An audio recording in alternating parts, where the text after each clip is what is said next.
There is a version of The Boys that exists in most people's heads before they start watching it. A dangerous show, a brave show, a show that says the things other shows are too careful to say, a show that holds a mirror up to power and does not flinch when power looks back. That version of the show is real. It exists in specific moments, specific seasons, specific scenes that land with the weight of something true. The Boys, at its best, is genuinely good television made by genuinely angry people pointing at genuinely real targets. But there is a difference between a show that is good and a show that is as smart as it thinks it is. And The Boys, across 5 seasons, has spent enormous energy telling you it is the second thing, while consistently settling for the first. This is not an argument that The Boys is bad. It is an argument about the gap between what the show claims to be doing and what it is actually doing. That gap is worth examining. It is, in fact, exactly the kind of gap the show itself would mock if it found it somewhere else. Section 1. The Amazon Paradox.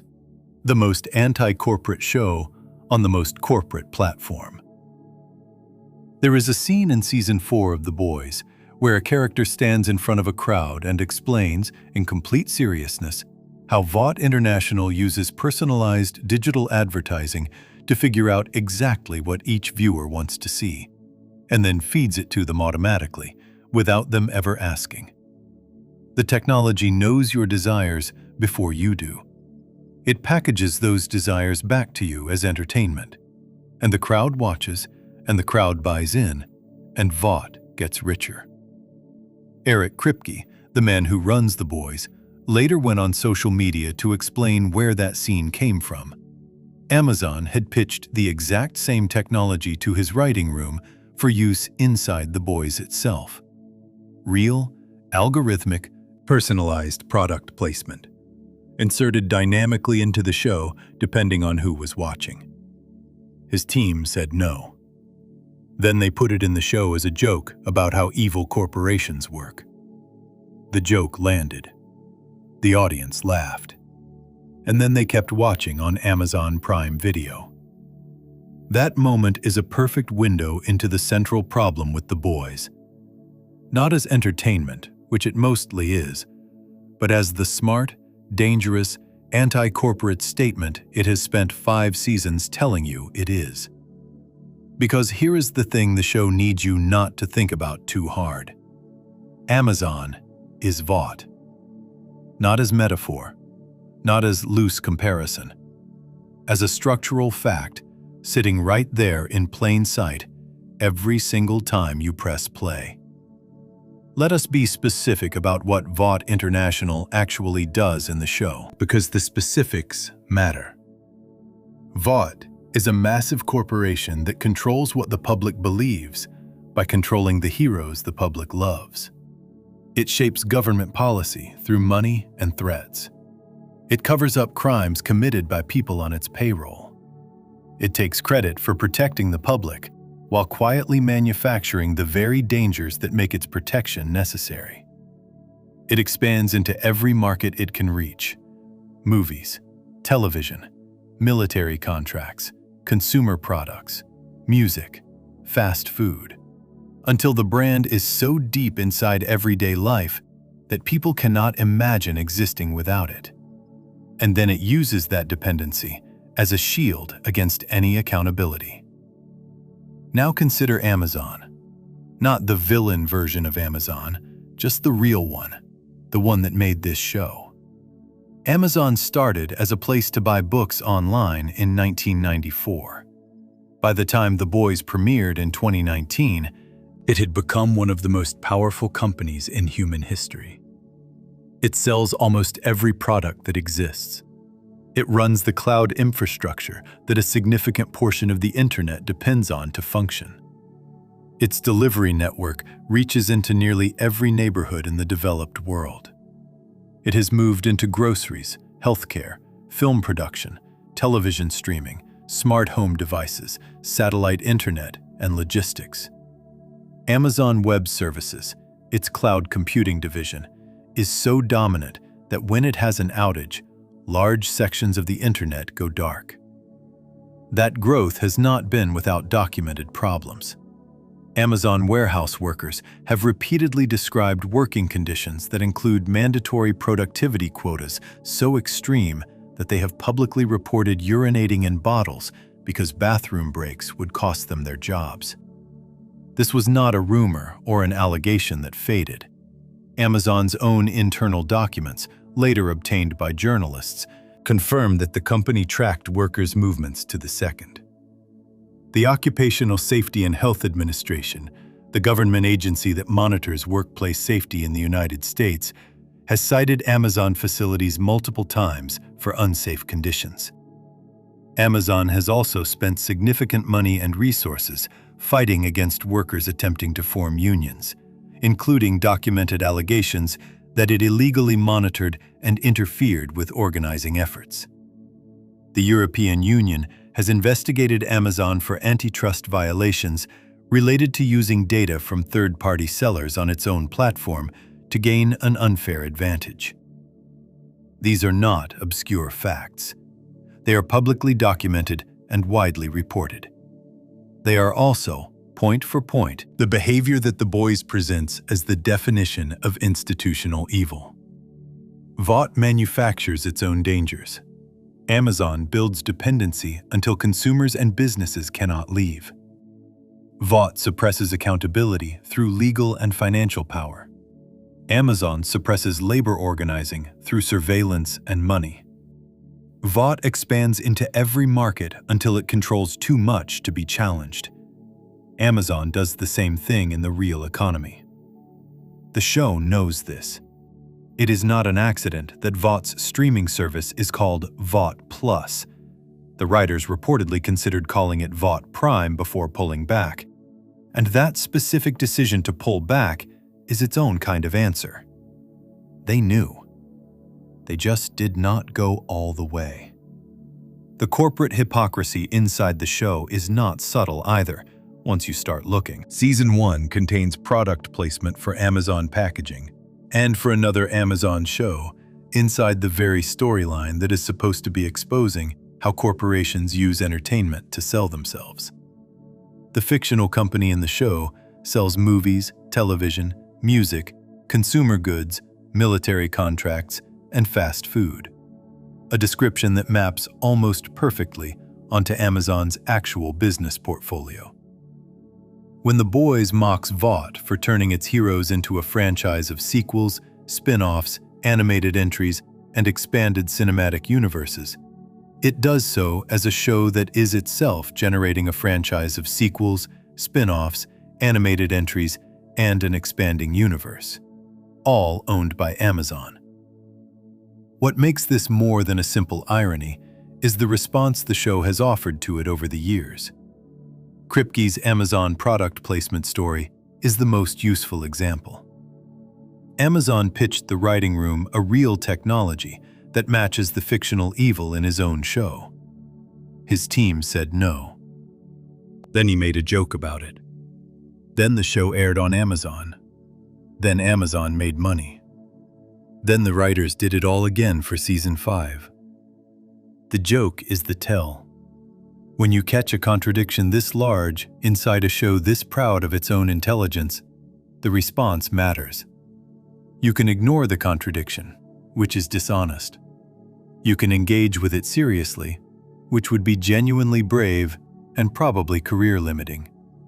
Or you can make a winking joke about it, which signals awareness without requiring consequence. The Boys has chosen the winking joke every time the Amazon problem has surfaced, which is a choice that reveals the actual limit of what the show is willing to risk. It will point at corporate evil as long as the pointing is profitable. That is not a critique of power. That is a performance of one, funded by power, for the enjoyment of an audience that gets to feel like they are watching something dangerous without anyone being in any danger. There is a version of a show like The Boys that actually reckons with this. It would be a harder show to make and a harder show to watch. It would have to turn its camera on itself, on what it means that its anti-corporate message requires a billion-dollar corporation to reach an audience, on what the show itself is selling, on what the audience is actually buying when they subscribe to watch it. Watchmen, the HBO series, tried something close to this in 2019, when it interrogated what its own superhero imagery meant in the context of American racial history. That show made its audience uncomfortable with themselves. The Boys makes its audience comfortable by pointing the discomfort somewhere else. The result is a show that has identified something real. Corporations are powerful. They are difficult to hold accountable. They shape public belief in ways people often do not notice. And then package that real observation as entertainment, sold it as a streaming subscription, and used the revenue to expand the franchise. Vought could not have done it better. This is not the show's only contradiction, but it is the one that sits underneath every other one, because it is the place where The Boys has to make a choice between what it claims to be and what it actually is.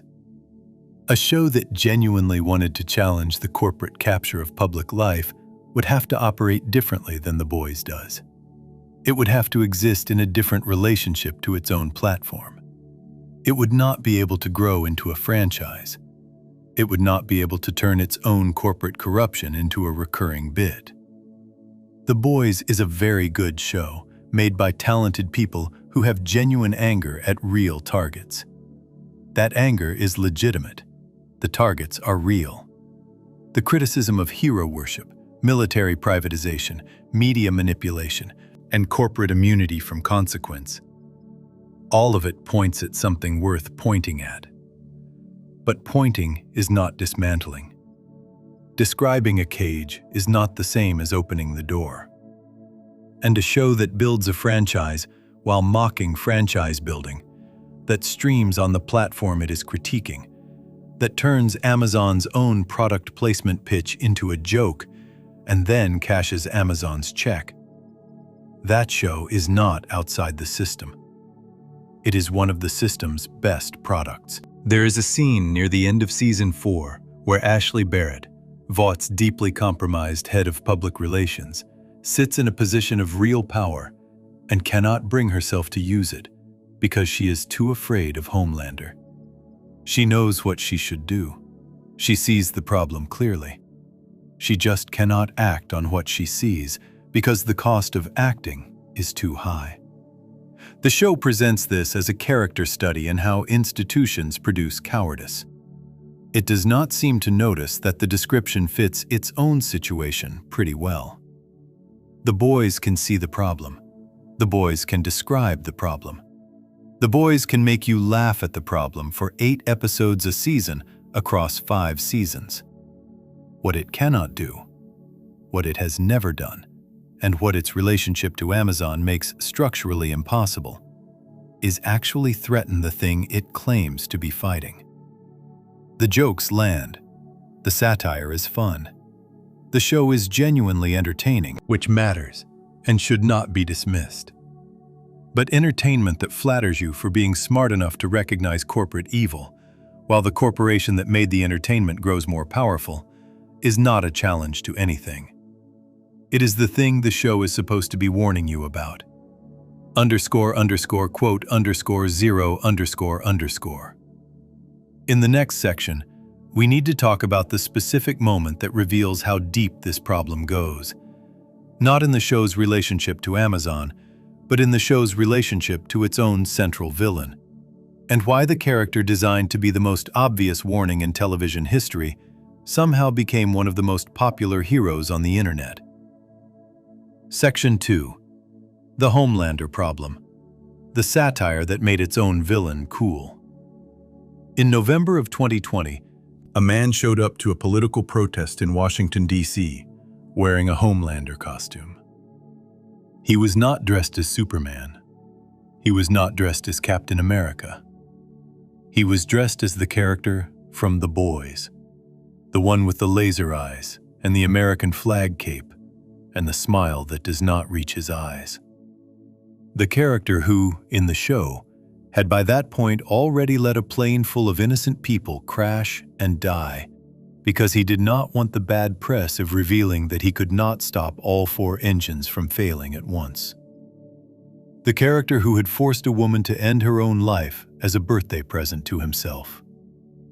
The character who had sexually assaulted Billy Butcher's wife, Becca, which is the event the entire show is built around. That man showed up to a real political event in the real world, dressed as that character, as a sign of pride. Eric Kripke saw the photo and posted it publicly, asking, "Are they actually watching the show?" Anthony Starr, the actor who plays Homelander, saw similar things happening across social media and called it surreal. He said that fans were really glorifying Homelander, really loving him, and that this reaction was something nobody involved in making the show had expected or intended. In interviews, Starr has been direct and consistent about one thing: Homelander is not the hero of any story. Not a complicated hero, not a misunderstood hero, not an anti-hero, a villain, a monster dressed in a flag. And yet, by season 3, the r/The Boys subreddit, the main online space where the show's fanbase gathered to discuss it, collapsed into what one observer described as chaos. Threads were getting locked. Users were rage-deleting their accounts. Right-wing fans who had spent 2 full seasons treating Homelander as a figure worth admiring were discovering, apparently for the first time, that the show considered him the bad guy. The discovery did not make them reconsider their politics. It made them furious at the show. This is the Homelander problem. Not that bad people misread a piece of art. That happens with almost everything. The problem is that the boys built the conditions for that misreading themselves, season by season, with deliberate creative choices, and then acted surprised when the misreading happened. Start with what Homelander actually is in the show, at the level of documented fact. In Season 1, Homelander allows a commercial plane to crash with everyone on board, because saving it would require him to admit publicly that he could not handle all 4 engine failures at once, and he decides his image is worth more than those lives. He sexually assaulted Becca Butcher, which is established as the foundational event of the entire show. He murdered Madeline Stillwell, the Vought executive who functioned as a surrogate mother figure for him, by burning her eyes out with his laser vision in the Season 1 finale, immediately after telling her he loved her. In Season 2, he conspired with Stormfront, who is revealed to be a literal Nazi who was alive during World War II and helped create the original Compound V program. In Season 3, he stood in front of a crowd of his supporters at a rally, watched one of them shoot a man in the head, and laser-visioned a counter-protester to death in front of hundreds of witnesses, and then discovered, when the crowd cheered instead of turning on him, that public love was something he no longer needed to perform for. He could just take it. By Season 4, he is running what the show explicitly calls concentration camps. By Season 5, he has installed a puppet as Vice President of the United States and is consolidating what the show frames as a full fascist takeover of the country. There is no interpretive ambiguity in that list. Homelander is not a man making hard choices in difficult circumstances. He is not a hero who goes too far. He is not a complicated figure whose methods are questionable but whose goals are right. He is a man who lets hundreds of people die to protect his reputation, assaults women, murders people he claims to love, aligns himself with Nazis, publicly executes people for fun, and builds a system of imprisonment for anyone who disagrees with him. Garth Ennis, who created the character in the original comic, built him as a caricature so extreme that misreading him would require a determined effort. So how did a significant portion of the viewing audience manage it? The answer is in the show itself. Not in what the show says about Homelander. The show is clear that he is evil. The answer is in what the show does with him, scene by scene, across 5 seasons. The Boys decided early in its run to give Homelander interiority. That is, the show chose to show what is happening inside his head and heart, not just what he does to others. This is a legitimate creative choice. Villains with internal lives are more interesting than cardboard cutouts. But the execution created a problem. The show showed Homelander's loneliness. It showed the specific pain of having been raised in a laboratory by Vought scientists who treated him as a product rather than a person. It showed his desperate, childlike need for the love of a crowd, a mother figure, anyone. It showed him staring at himself in a mirror in Season 3, speaking to his own reflection, as if trying to find someone inside the glass who could reassure him.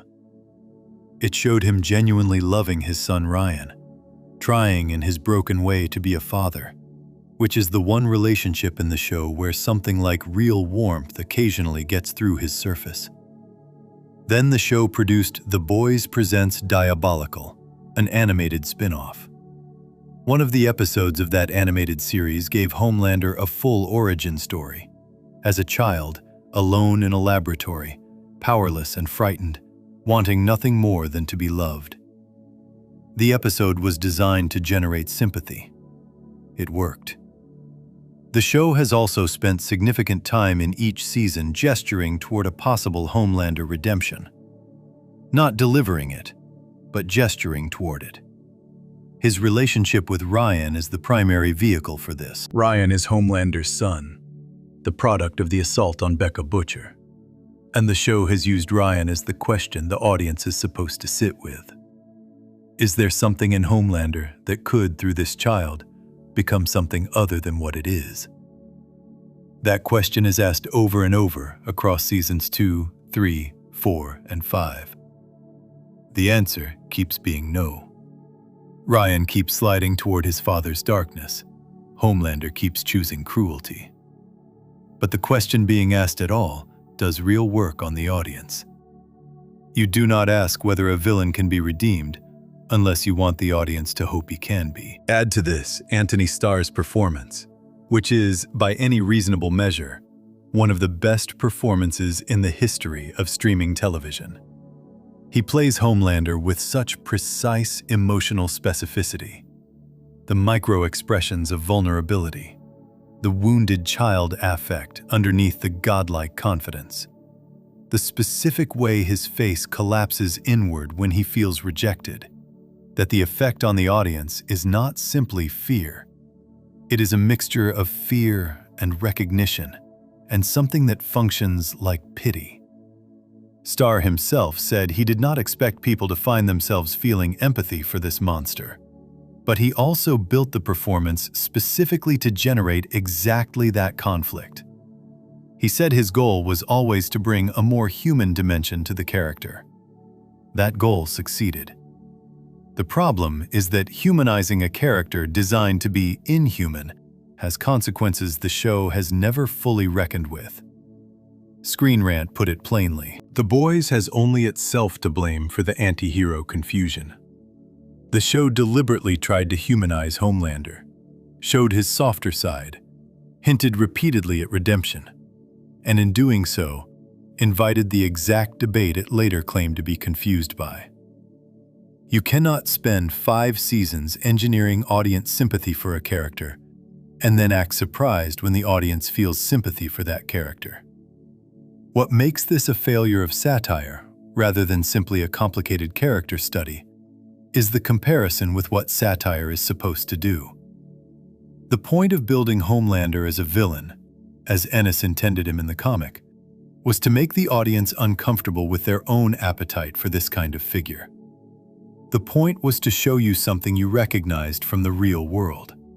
Someone who uses the language of strength and patriotism and national love to justify doing whatever he wants, and to make you feel the specific horror of how seductive that can be. The show understood this in Season 1 and 2. Homelander standing at a rally in Season 3 and discovering that murdering someone in public makes the crowd love him more, is the show at its most precise. That is a real observation about the relationship between power and popularity, and it lands. But the seasons of sympathy building that preceded that moment had already done their work. By the time the show wanted the audience to feel horror, a portion of the audience had been trained to feel something else. The horror landed for people who were already disposed to read the show critically. For people who had been watching Homelander's reflection in the mirror and feeling something like recognition, not of his evil, but of his longing. The crowd-cheering scene read differently. It read as a man finally being seen, finally being free. That is not the show's intention.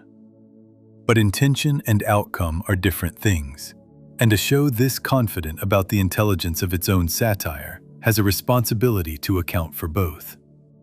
Watchmen's Rorschach is frequently misread as a hero, but the comic was built in a way that planted the tools for the correct reading inside the text itself. Rorschach's journal is unreliable. His violence is shown as pathology. His ending is one of failure and irrelevance. The boys spent 5 seasons making Homelander more compelling, more sympathetic, more emotionally specific, and more central to the audience's viewing experience with each passing season. He became the best character in the show by almost universal agreement. The actor was, as Den of Geek noted, criminally never even nominated for an Emmy for the role. The character crossed over into video games, merchandise, and mainstream cultural conversation in ways that none of the actual protagonists did. And Kripke's response to this, stated in interviews, is that he cannot control what people do with the show.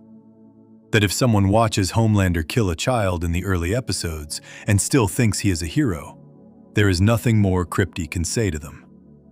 He pointed to Homelander's documented crimes and said he does not know what to tell people who see heroism there. That response is honest, but it is also an abdication. The show made the choices that produced the problem. The show chose to give Homelander an animated origin designed for sympathy. The show chose to spend multiple seasons building toward a redemption arc it never quite delivered, keeping the hope alive long enough to shape how the audience related to him. The show chose to make him the most emotionally rich, most performance-elevated, most cinematically interesting presence in its entire world. Then the show expressed genuine confusion when the audience found him compelling. A satire that produces the opposite of its intended effect in a significant portion of its audience is not a satire that worked. It is a satire that worked for the people already on its side and failed for the people it most needed to reach, which turns out to be the pattern the show falls into with almost every target it takes aim at. Homelander was built to be the most obvious warning the boys could sound. He was designed so that anyone watching would understand immediately that this is what unchecked power looks like. This is what happens when someone with the strength of a god has the emotional development of an abandoned child and the moral framework of a corporation. That warning was real. It still is. But the show got so good at making him fascinating that the warning got buried under the performance. Before we move on, if you're enjoying this analysis, please consider subscribing. It helps the channel tremendously. What happens next is related, and in some ways worse, because the Homelander problem is about a single character the show could not fully control. The next problem is about the show's politics as a whole, and the choices the writing room made, season by season, that turned a satire aimed at the world into a pamphlet aimed at one half of it. Section 3. The sledgehammer problem. When satire becomes propaganda. There is a moment in Season 1 of The Boys that works almost perfectly. A-Train, the fastest man alive and a member of the Seven, runs a drug called Compound V while racing against a rival superhero named Shockwave. He is not doing it because Vought told him to. He is doing it because he is terrified of losing. Terrified that without the drug, he is not actually the best, and that if he is not the best, the corporation that owns him will throw him away. He wins the race. Then he runs through Huey's girlfriend Robin so fast that she explodes into pieces. Then Vought's legal team arrives, before the ambulance does. Nobody goes to prison. A-Train gets a photo opportunity apology. The story disappears. That sequence does not tell you what to think about drugs in sports, or corporate liability, or the treatment of witnesses to powerful people's crimes. It shows you a system, lets you watch it function, and leaves you sitting with the discomfort of recognizing it. The target is not a political party. The target is a structure. The way money and power and image management work together to make sure certain people never face consequences. Anybody watching, regardless of what they believed before pressing play, could recognize something real in that sequence. That version of The Boys, the one that aimed its anger at structures rather than at a specific team, lasted roughly 2 seasons. By season 3, the show had narrowed its aim considerably. By season 4, the aim had become almost entirely one-directional. And by season 5, what had started as a satire of power in general had become, by the documented account of multiple critics across the political spectrum, something closer to a very expensive, very violent advertisement for one side of the American political debate. Here is what season 4 actually contains, in terms of its documented targets. The show introduced critical soup theory, a direct parody of critical race theory, which is a specific political debate associated almost entirely with conservative opposition to diversity education in American schools. It gave Starlight an abortion backstory that had not previously existed in the show, and made Homelander's supporters specifically anti-abortion. It introduced a new character named Firecracker, a conspiracy-minded streamer elevated to the 7 because of her appeal to Homelander's base, and Eric Kripke confirmed in a public interview that Firecracker was created after the writers sat around discussing how scary Marjorie Taylor Greene is. Marjorie Taylor Greene is a specific, named, real Republican congresswoman. The show made a character based on her and put that character in its villain faction. It showed Homelander's supporters murdering migrants at the border. It had characters accuse Starlight of running a basement where she imprisons teenagers, a story specifically designed to echo QAnon, which is a real far-right political movement. One of Homelander's fans attempts to assassinate a political figure the show frames as on the side of the heroes. Season 5 continued this. Homelander has built what the show explicitly calls freedom camps, detention facilities for people who oppose him. A shareholder meeting crowd chants USA, USA, in what the show frames as a rally for a MAGA-style movement. Homelander wants to make memes illegal. The show introduced a character named O Father, played by Daveed Diggs, a mega-preacher whose Christianity is shown as entirely corrupt and self-serving, used to prop up Homelander's authoritarian government. Multiple reviews noted that the targets in Season 5 are almost exclusively drawn from one side of the political aisle. None of this is disputed as factual description of the show. The dispute is about what it means. The show's defenders have an argument worth understanding clearly. The argument goes like this. The Boys is not supposed to be neutral. It was never supposed to be neutral. It is a satire of specific real-world trends, the rise of authoritarian politics, the weaponizing of religion for political gain, the spread of conspiracy theories, the demonization of migrants. And those trends are associated with a specific political movement in the United States. Treating both sides as equally worth satirizing when one side is actually doing these things is not balance. It is false balance. A show that mocked both Nazi Germany and the people fighting it in equal measure would not be more sophisticated. It would just be less honest. That argument has weight. It is not a stupid argument. And the people making it are not wrong that the specific real-world behaviors the boys targets in its later seasons are documented and real. But the argument avoids the actual problem, which is not whether the targets deserve to be targeted. The problem is what happens to a piece of satire when it stops being a mirror and becomes a flag. In its first 2 seasons, the boys aimed at structures that crossed political lines. Vought's capture of government applied to both political parties in the show. The Democrats and Republicans in the boys' world were equally for sale, equally compromised, equally willing to let Vought do whatever it wanted as long as the money kept coming.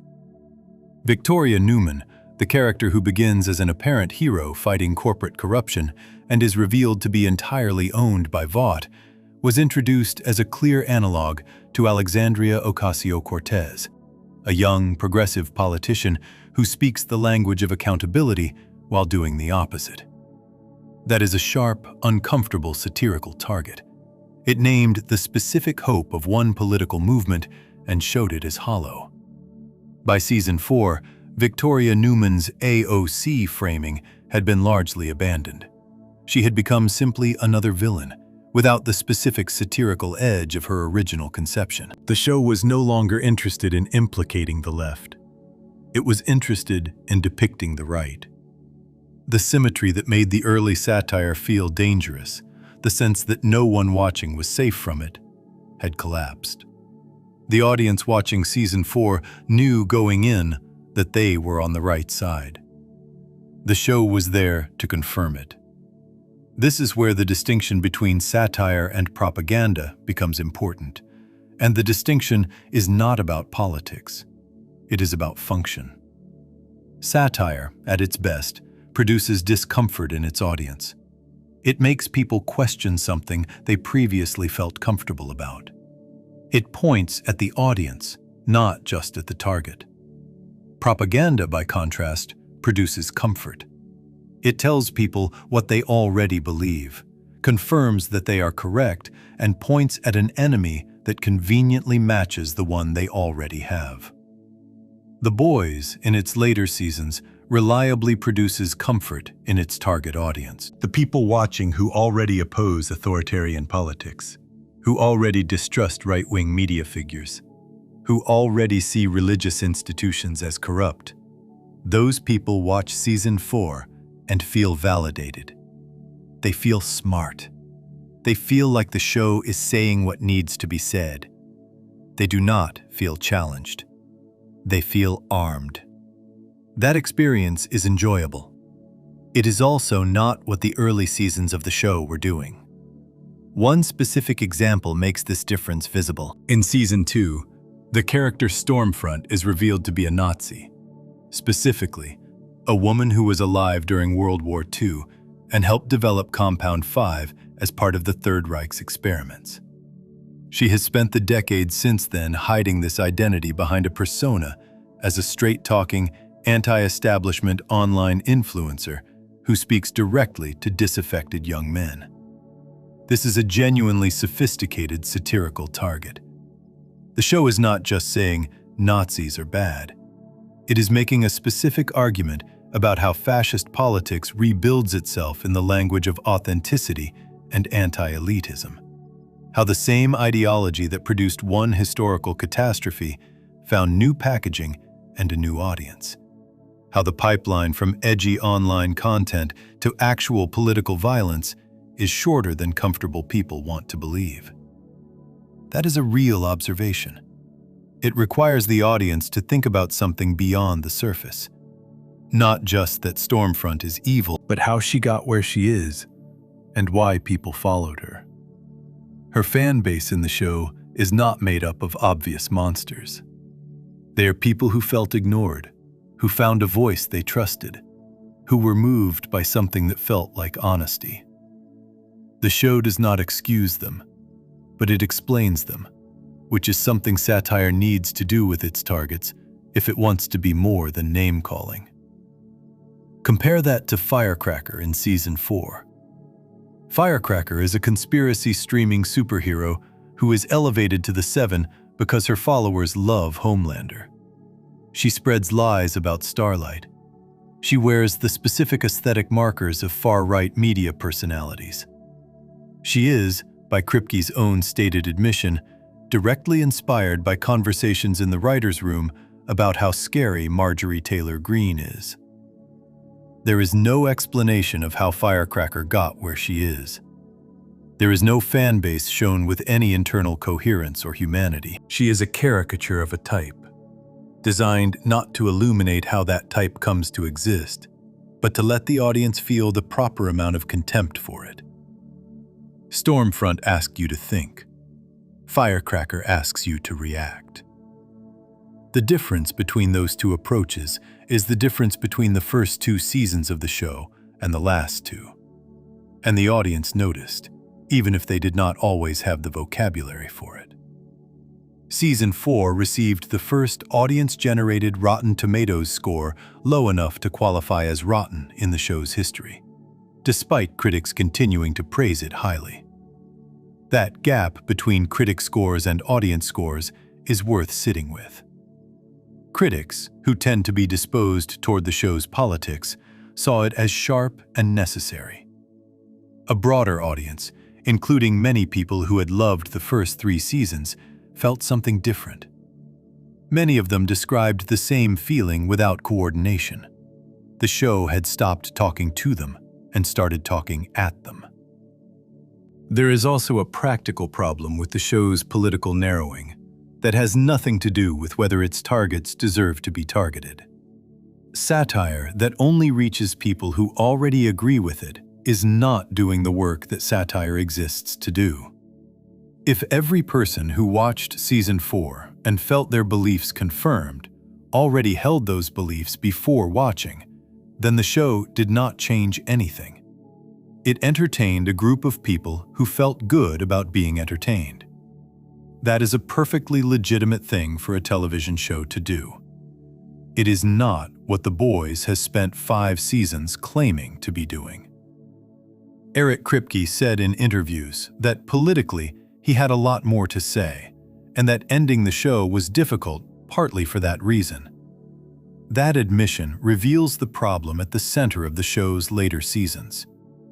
The Boys is not a political satire that uses superheroes as a vehicle. It is a political platform that uses superheroes and satire as packaging. The anger is real, the targets are real. But the show has confused having strong feelings about real things with the much harder work of making an audience feel something about those things that they did not feel before they started watching. The first 2 seasons of The Boys earned their anger because the anger came from somewhere specific, not from the writer's room deciding who deserved mockery this season, but from following characters and institutions through their logic, until the cruelty at the center of that logic became impossible to look away from. A-Train and Robin, Starlight and the Deep, Homelander and the Plane. These moments worked because they followed naturally from the world the show had built. Nobody told you what to think. The situation itself made it impossible not to feel something. By Season 4, the show had traded that approach for a different one. It identified its enemies first and built situations around them second. The result is a show that knows exactly what it thinks and is very good at letting you know it too. What it has lost is the capacity to make you think something you did not think before. The sledgehammer lands every time, but a sledgehammer does not make fine distinctions. And the further The Boys moved from its early seasons, the more it seemed to believe that fine distinctions were not the point. That the situation was too serious, the enemy too real, the need too urgent for anything less than maximum force at all times. Before we move on, if you're enjoying this analysis, please consider subscribing. It helps the channel tremendously. That belief produced something that is energetic and loud and full of conviction. It did not produce satire. It produced something closer to a battle cry, which is a different thing, aimed at different people and useful in different ways. Whether a battle cry is what the world needed from this particular show is a question worth sitting with before we get to the next problem. Because the next problem is about what the show does when it is not making political arguments, and specifically about what it reaches for when it runs out of things to say. Section 4. The shock escalation trap. When gore replaces argument. The Boys begins with a moment of genuine violence that earns every second of its horror. Huey Campbell is standing on a street corner with his girlfriend Robin. They are having a normal conversation. A-Train runs through her at full speed without stopping. What is left of Robin lands in Huey's hands. He stands there, holding pieces of the person he loved, and the show holds on that image long enough for it to become something more than gross. It becomes unbearable in the specific way that real loss is unbearable. Sudden, senseless, and completely without ceremony. Nobody rushes to help. Nobody calls it a tragedy in the moment. A-Train keeps running. That scene is violent beyond what most television attempts. It is also doing real work. It is telling you, in the most physical language possible, what it actually means to live in a world where someone with unlimited speed and zero accountability exists. It is not asking you to find it cool. It is asking you to feel what Huey feels. The violence is the argument. Keep that scene in your mind, because everything that follows across 5 seasons of escalation makes more sense when you measure it against that opening. By season 3, the show opened its premiere episode with a sequence involving a man named Termite, who can shrink himself to microscopic size. He shrinks down to enter his partner's body through his nose during a sexual encounter, accidentally sneezes back to full size while inside, and the partner explodes. The scene was marketed by Eric Kripke before the season aired as a signal of how far season 3 intended to push. He promoted it as proof that this season would be the most transgressive yet. The scene exists not because it tells you something about Termite, or about power, or about what the world of the Boys means. It exists to make your jaw drop, and to generate the specific kind of online conversation that comes from people telling their friends they cannot believe what they just watched. Those are 2 different projects. The Robin scene is a story told through violence. The Termite scene is violence presented as the story.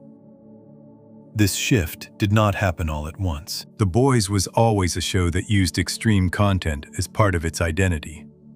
The whale scene in season 2, where the Boys crash a boat into a whale that Butcher and Huey are standing inside of, covered everything in blood and organs and kept going with the plot, is an early example of the show using gore for comedy rather than argument. That scene works because it is genuinely funny, and because it is also, underneath the absurdity, doing something real. It is showing you how chaotic and uncontrolled the lives of these people actually are, that there is no dignity or heroism in what they do, just mess and noise and getting back up. The comedy earns itself. But the whale scene was a one-off tone moment in a season that still had its priorities straight. By season 3, the escalation had become the point. The entire marketing strategy for the Herogasm episode, an episode set at a massive annual gathering where superheroes go to do whatever they want without cameras or consequences, was built around promising audiences the most extreme content ever aired on a streaming platform. Kripke and the cast gave interviews specifically about how shocked people would be. The episode was positioned as an event, a challenge, a dare. Watch this if you can handle it. This is the first sign that something has gone wrong. When a show markets its content the way a theme park markets its scariest ride, the content has stopped being a vehicle for anything except the experience of consuming it. You do not go on a roller coaster to think about something. You go to feel the drop. The Boys, in its middle and later seasons, increasingly positioned its most extreme moments as drops, things to be experienced and talked about, not things to sit with and understand. Season 4 is where this problem became impossible to ignore. A mid-season episode contained a sequence centered on a character named Tech Knight, a Batman parody who runs an underground bondage dungeon. Huey ends up in this dungeon and is sexually assaulted by Tech Knight. The scene ends with a joke referencing the real-life relationship between actors Tom Holland and Zendaya. The sexual assault of a main character is used as the setup, and a celebrity couple reference is used as the punchline. Multiple critics who had defended the show's use of extreme content through 3 seasons said plainly that this scene had no point beyond shock. Not shock in service of argument, just shock. The scene happens, Huey is violated, the show moves on, and nothing about what happened changes the story or reveals anything about any character that the story needed revealed. The same season contained an ice rink sequence where Homelander accidentally cuts a figure skater in half during a rehearsal for a show called Vought on Ice. What follows is several minutes of bystanders being killed in escalating and creative ways. Throats cut by skate blades, people slipping in blood, the chaos building on itself. One critic described it plainly. The victims in this sequence are not characters. They are props for the sequence to use. The world of The Boys is supposed to be recognizably like our own world, with the only difference being that Vought and its superheroes exist within it.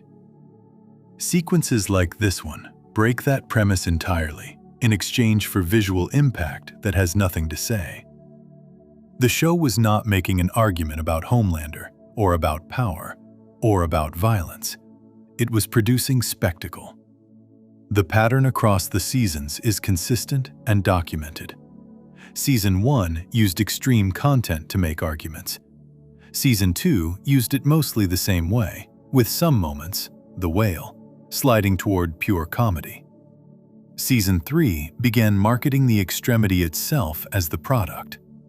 Season 4 produced sequences that critics across political lines described as pointless, gratuitous, and in at least one case, actively harmful in how it framed what it was showing. The escalation had become an obligation. Each season had to be more than the last one. Not more meaningful, more. The logic behind this is understandable. The Boys built its identity on the promise of going further than other shows would go. Its early audience came partly because of the content, the gore, the sex, the refusal to treat any target as off-limits, and the show needed to keep that audience engaged and keep generating the kind of word of mouth that comes from people saying things like, "You will not believe what they did this season." That is a real commercial pressure. It is also a trap, because transgression only works through surprise, and once a show is defined entirely by its transgression, nothing it does can surprise anyone anymore. The audience arrives expecting to be shocked. When you arrive expecting the shock cannot shock you. It can only confirm that the show is still doing what it does. This is what critics meant when they described the later seasons as feeling like the show was going through motions. The violence was still extreme. The moments were still technically beyond what most television attempts. But the experience of watching them had changed, because the audience had changed. By season 3, The Boys viewers were not watching the extreme content and feeling something new. They were watching it the way a regular roller coaster rider watches a loop. Yes, they know it is coming. Yes, they hold on. Yes, they get the feeling they came for. That is fine as a ride. It is not what The Boys told you it was.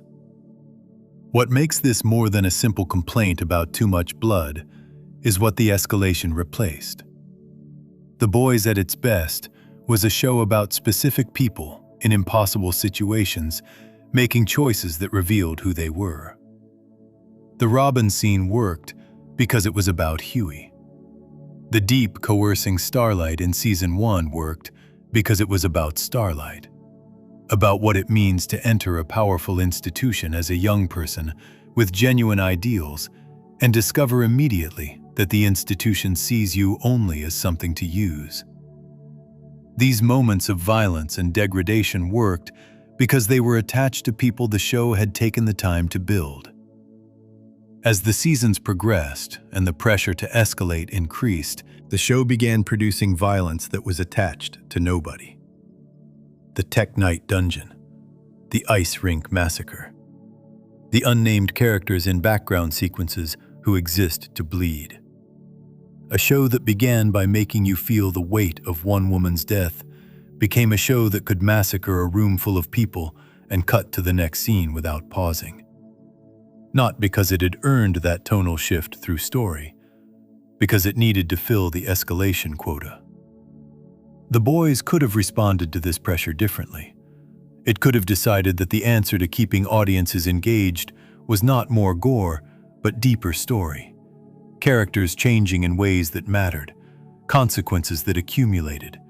The long game of a show that trusted its audience to stay even when the content was quiet. Some of the best moments in the entire run of the show are not its most extreme ones. The scene in Season 2, where Starlight sits with Huey and they talk like two ordinary people who are scared, is more memorable than almost any explosion. The moment in Season 3 where Butcher sits alone and the show allows his face to do the work of saying everything he cannot say out loud is more affecting than anything Herogasm produced. The show knew how to do the quieter thing. It chose increasingly not to, because the quieter thing does not generate the same kind of online conversation, does not produce the same marketing moment, does not give the cast the same things to talk about in interviews before the season drops. What the boys lost in trading depth for escalation is not easy to name cleanly, but it is possible to feel. Watch the Robin scene, and then watch the Tech Night Dungeon scene, and the difference is not about the level of content. It is about whether the content is being used, or whether it is the point. When violence is the argument, it lands somewhere. When violence is the product, it lands nowhere except on the surface, and then it is gone, and the show needs to find something bigger for next week. The escalation trap is a real trap, and the boys fell into it with its eyes open. It knew what it was trading. It made the trade anyway, because the trade paid off commercially, even when it cost the show something harder to measure. Before we move on, if you're enjoying this analysis, please consider subscribing. It helps the channel tremendously. What nobody escalates their way out of, though, is the other problem waiting underneath the gore. The one about the people the show calls its heroes, and whether the show has ever truly decided what it thinks about them. Section 5. Butcher's broken arc. The show's moral core is incoherent. Billy Butcher is introduced in Season 1 as a man defined entirely by one thing. Homelander sexually assaulted his wife, Becca. Becca disappeared. Butcher spent years believing she was dead, and that belief hollowed him out and replaced whatever was there before with something singular and consuming. The need to destroy Homelander and everything connected to him. That is a clean, readable origin. The show gives it to you quickly and builds Butcher's personality out from it. He lies to his team. He manipulates Huey from the moment they meet, using Huey's grief over Robin as a recruitment tool without telling him the full truth of what he is walking into. He uses people as instruments. He is charming about it, and Carl Urban plays the charm so well that the using is almost easy to miss. But the show is not hiding it. Butcher is presented as a man who does bad things for a reason the audience can understand, which is not the same as a man who does good things. That distinction matters enormously, and The Boys has spent 5 seasons pretending it does not. Start with what Butcher actually does. documented by the show across its full run. In Season 1, he shoots Starlight, Annie January, a young woman who by that point in the story has done nothing to him and is herself a victim of the system he claims to be fighting, with a .50 caliber sniper rifle. He does this to prevent her from arresting Huey. He does not know for certain that the shot will not kill her. He takes it anyway. He also kidnaps Translucent, the invisible member of the Seven, holds him captive, and is part of the decision to kill him by detonating explosives inside his body. Also in Season 1, he takes Huey to a support group for people who have been permanently injured or lost family members due to superhero recklessness. People in wheelchairs, people missing limbs, people living with devastating trauma, and proceeds to mock them openly during their testimonies, calling the entire room a collection of pathetic people who worship the same beings that destroyed them. That last moment is important, because it is not in service of any mission. Butcher is not manipulating anyone there. He is not gathering information. He is simply being cruel to injured people, because cruelty is close to the surface of who he is, and the scene peels back the charming exterior for a moment to show what lives underneath it. Season 2 continues this. Butcher's pursuit of Becca, who turns out to be alive, living in a protected Vought facility with Ryan, the son she had as a result of the assault, leads him to make choices that treat Becca herself as a variable rather than a person. He attempts to use Ryan, a child, as a means of access to Homelander. When Becca dies in the Season 2 finale, killed when Ryan's powers activate uncontrollably, Butcher's response is to immediately treat Ryan as a threat rather than a grieving child. He holds a crowbar over Ryan before stopping himself. He then spends most of Season 3 rejecting Ryan entirely, distancing himself from the boy in a way the show acknowledges is devastating to a child who has nobody else. Season 3 sees Butcher take Compound V24, a temporary version of the drug that gives him superpowers for a limited time, despite his entire stated identity being built around hatred of superheroes and what their power does to them as people. He does this without full disclosure to his team. He also, in Season 3, tortures a minor superhero named Gunpowder to extract information, with a brutality the show does not frame as reluctant or difficult. He simply does it and moves on. By Season 4, the show has introduced Butcher's brain tumor, the result of repeated use of V24, which his body cannot safely process. The tumor is connected to Compound V in a way that causes it to generate hallucinations. Two figures appear to him regularly. One takes the form of his dead wife, Becca, who pushes him toward honesty, restraint, and genuine connection with Ryan. The other takes the form of his dead friend and former colleague, Joe Kessler, who pushes him toward increasingly extreme measures, including the genocide of every superhero on Earth. In the Season 4 finale, Butcher goes fully rogue. He tears Victoria Newman apart with his bare hands in front of her daughter. He holds his entire team at tentacle point. He now has tentacle powers from the Compound 5 in his system to prevent them from working with Newman. He steals the soup-killing virus. He threatens Frenchie into giving it to him. At this point in the story, Butcher is genuinely planning to kill every superhero alive, including innocent ones, including children. The revelation at the end of Season 4 is that Kessler, the hallucination pushing him toward genocide, is not a memory of his real friend. Kessler is a product of Butcher's own mind. The show frames this as proof that Butcher's darkest impulses are entirely his own, not external forces corrupting him. The genocide plan is not something a ghost talked him into. It is what Billy Butcher, unfiltered, actually wants. Now hold all of that documented behavior and hold it alongside the way the show frames Butcher throughout its run. The Boys consistently positions Butcher as the protagonist.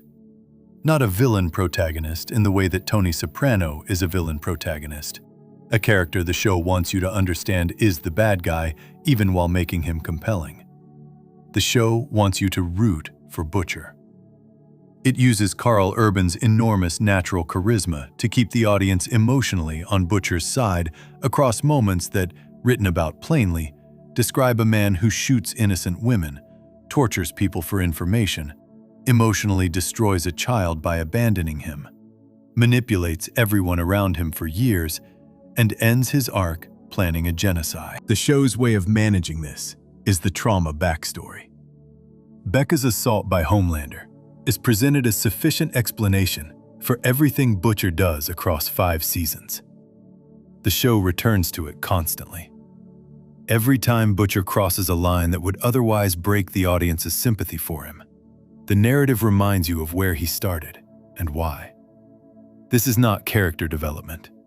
It is emotional insurance, a way of protecting the audience's connection to a character the show needs them to stay connected to, regardless of what that character actually does. The problem is that the show also claims to be about accountability. Its central argument across 5 seasons is that power without accountability produces monsters. Vought is monstrous because it faces no consequences. Homelander is monstrous because nobody can stop him. The Deep is a case study in what happens when someone with institutional protection never has to answer for what they do. The show believes in accountability as a principle deeply enough to build its entire premise around it. And then, it exempts its own protagonist from that principle for 5 straight seasons. Butcher shoots Starlight, no consequence. Butcher tortures Gunpowder, no consequence. Butcher manipulates Huey for years. Huey eventually confronts him. Butcher acknowledges it in a limited way, and the friendship continues. Butcher devastates Ryan. Ryan is used primarily as a means of deepening Butcher's character journey rather than as a person the show holds Butcher responsible to. By the time Butcher tears Newman apart in front of her daughter, the show has spent so much time explaining Butcher's pain that the act is framed primarily as a tragedy for Butcher, a sign of how far he has fallen, rather than as an act of violence against a real person who had a child watching. Compare this with how the show treats Homelander. When Homelander commits violence, the show frames it as evidence of his evil. When Butcher commits comparable violence, the show frames it as evidence of his pain. That double standard is not moral complexity. It is favoritism dressed up as nuance, and it undermines the very argument the show is trying to make about power and accountability. Mother's Milk is the character the show nominates as its moral compass, the member of the boys most reluctant to cross lines, most committed to doing things the right way. But even this falls apart under examination. In Season 4, Mother's Milk actively works to recruit A-Train as an asset for the boys. A-Train is the man who ran through and killed Huey's girlfriend Robin in the very first episode of the show. He did this while on an illegal performance drug, racing for personal glory, with no thought for anyone in his path. His apology to Huey across subsequent seasons is real but limited. When Huey objects to working with A-Train in Season 4, Mother's Milk argues that A-Train has shown signs of wanting to change. This is the same Mother's Milk who, in Season 3, refused absolutely to cooperate with Soldier Boy, a superhero whose actions indirectly caused the death of MM's grandfather decades ago. Not directly, indirectly, through a chain of events connected to Soldier Boy's career in the 1970s and 80s. MM's hatred of Soldier Boy is treated as completely understandable and fully justified. His willingness to use A-Train, who directly and recently killed the girlfriend of his closest ally, is treated as pragmatism. The show does not call this out. It does not make MM answer for the double standard. It moves on. These are not small inconsistencies in a complex show. They are the show failing to apply its own logic to its own characters. If the argument is that power corrupts and accountability is necessary, That argument has to include the people the show calls heroes. It cannot only apply to Homelander and Vought and the political figures drawn from one side of the aisle. It has to apply to Butcher holding his team at tentacle point.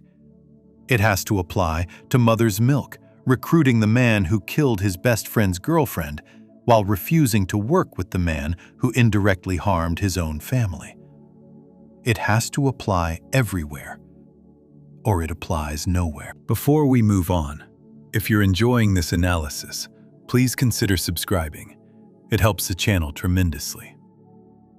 The Boys built its reputation on the claim that it was the show willing to go where others would not, willing to make its audience uncomfortable, willing to show the darkness in everyone.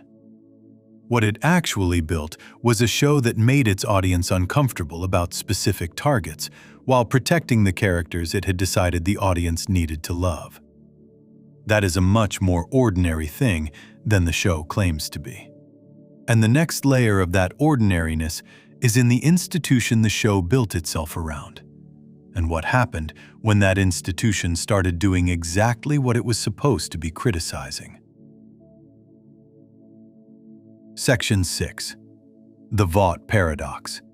Corporate critique without consequences. Vought International is the best villain in The Boys.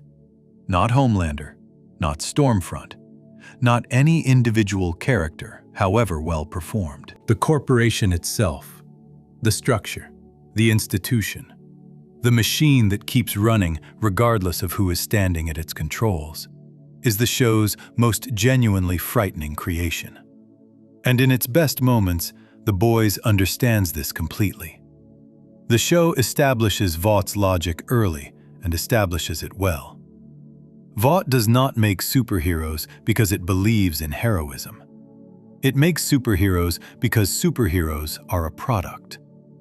The Seven are not a team. They are a brand portfolio.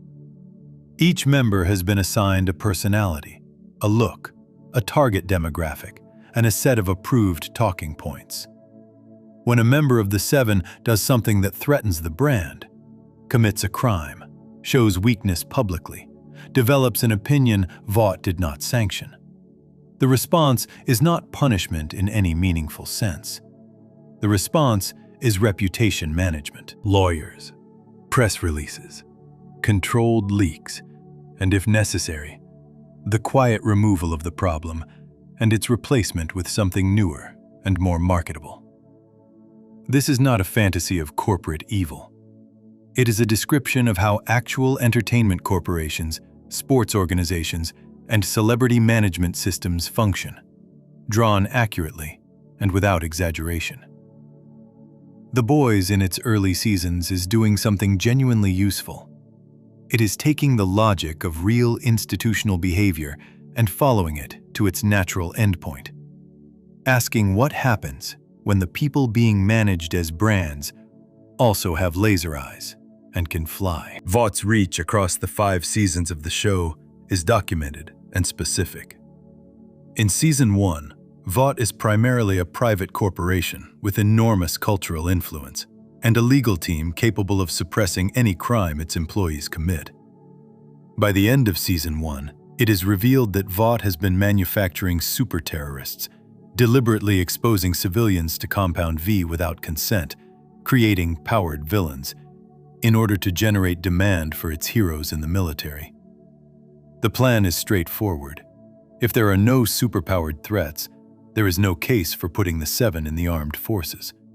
So Vought creates the threats. This is not a metaphor. It is a documented plot point, confirmed by the character Madeline Stillwell before her death.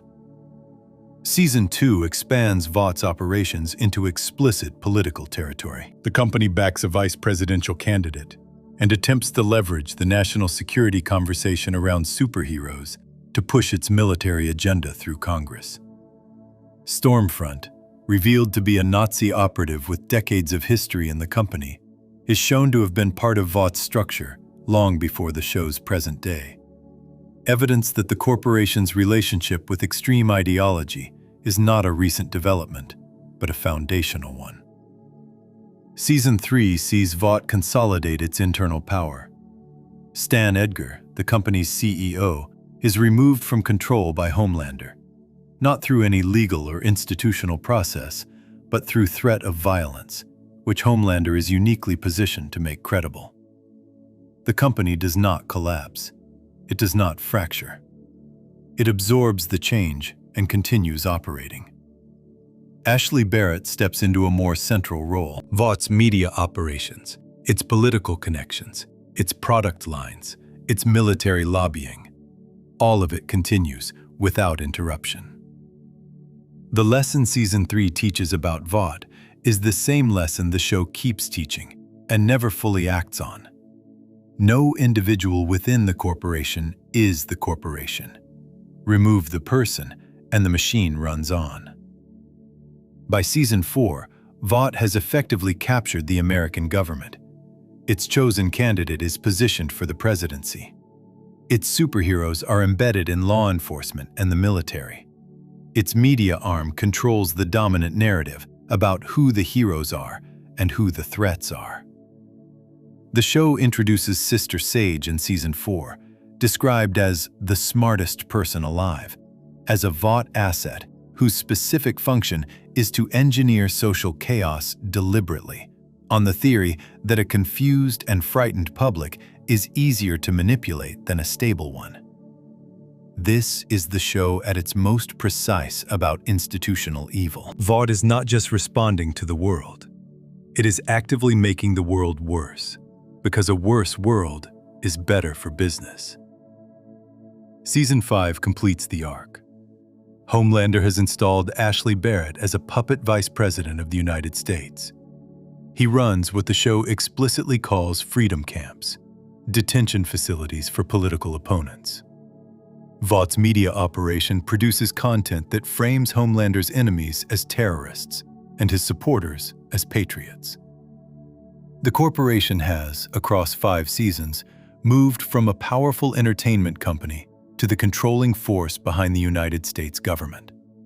And across all 5 of those seasons, Vought as an institution has faced 0 meaningful structural consequences. This is the Vought paradox. The show's argument is that corporations like Vought are dangerous precisely because they are too big and too embedded to be defeated by individual action. That is a real argument about real institutional power. But The Boys is also a show with protagonists, 6 people called The Boys, plus allies, who are presented as a meaningful opposition to Vought. The show needs those protagonists to matter. It needs their actions to feel like they could change something. So it holds 2 positions at once, and those positions cancel each other out. If Vought is genuinely unstoppable, if it is the kind of institution that absorbs every attack, replaces every fallen executive, and grows more powerful with each season, regardless of what the heroes do, then The Boys is a tragedy. It is a show about people fighting a battle they cannot win against a machine that does not feel the blows. That would be a legitimate and genuinely dark piece of storytelling. Some of the best political fiction works exactly this way. But The Boys does not commit to being that show. It keeps the hope alive. It keeps suggesting that the next season, the next plan, the next alliance will be the one that actually lands. It kills individual villains. Madeline Stillwell, Stormfront, Black Noir, Soldier Boy is neutralized, and frames each death as meaningful progress. But Vought absorbs every one of these losses without slowing down. The corporation does not weaken, it evolves. By Season 5, it is more powerful than it has ever been. And The Boys are in worse shape than they have ever been. And the show presents this as dramatic tension rather than as the logical conclusion of its own argument about institutional power. What the show avoids doing, what it would need to do to be honest about the critique it is making, is answering a simple question. How do you actually fight Vought? Not in the sense of punching Homelander or blowing up a facility. In the structural sense. What would it actually take to break a corporation that has captured the government, the military, the media, and public opinion simultaneously. The Boys never answers this question. It gestures at answers. Whistleblowing, public exposure, political allies. But each of these avenues has been tried within the show and failed. Season 1's attempt to expose Vought through Congress leads to the congressional hearing being shut down violently. Season 2's attempt to use Stormfront's Nazi history against the company produces a temporary PR crisis that Vought weathers within a season. Season 3's attempt to use Soldier Boy as a weapon against Homelander collapses. Season 4's attempt to build a political alternative through Victoria Newman ends when Newman is revealed to be entirely owned by Vought. The cumulative effect of these failures is that the show has inadvertently made its strongest argument by accident, not by design. Vought cannot be beaten through any of the means the protagonists attempt, because the means the protagonists attempt are the means that real institutions allow: legal challenges, media exposure, political pressure. Vought survives all of them because institutions built into the fabric of a society's economy and government do survive them, historically and in reality. The show stumbled into something true. But stumbling into something true is not the same as knowing what to do with it. The Boys keeps asking its protagonists to try again next season, keeps framing their efforts as meaningful, keeps killing individual villains and presenting those deaths as victories, while the institution those villains served grows larger and more entrenched than ever. The show wants the satisfaction of resistance without the honesty of consequence. There is a scene in Season 3 where Stan Edgar, being pushed out of Vought by Homelander's threat of violence, says something that the show treats as a villain's parting speech, but that is actually the most honest moment of institutional analysis in the entire run. He tells Homelander that he is not Vought, that Vought existed long before him and will exist long after him, that the company does not need Homelander. Homelander needs Vought. And then he leaves, and Homelander takes over, and Vought continues as if nothing fundamental has changed. Because nothing fundamental has changed.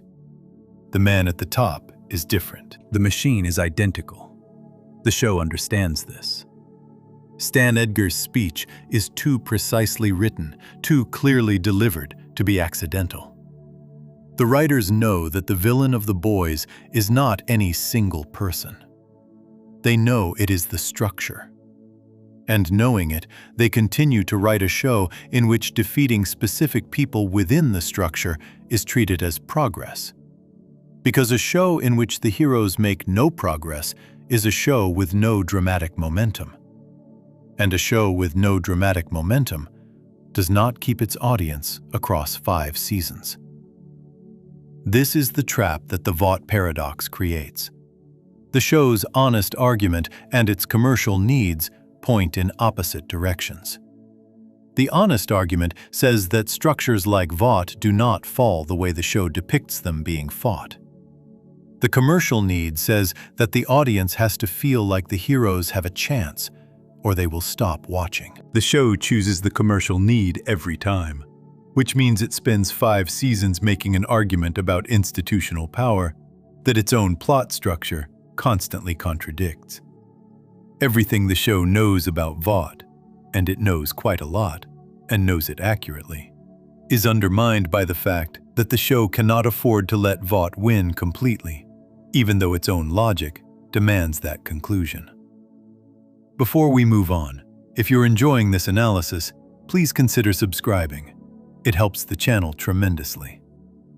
Which brings us to a different kind of contradiction. Not about the villain, but about the heroes. Not about what Vought does to the world, but about what the people claiming to fight Vought actually are, and whether the show has ever been willing to look at them the way it looks at everyone else. Section 7. The good guys are bad, but not interesting. How The Boys fumbles its own moral ambiguity. The Boys has a reputation for moral ambiguity. Ask anyone who watches the show what makes it different from other superhero stories. And this is usually one of the first things they say. That in The Boys, nobody is truly good.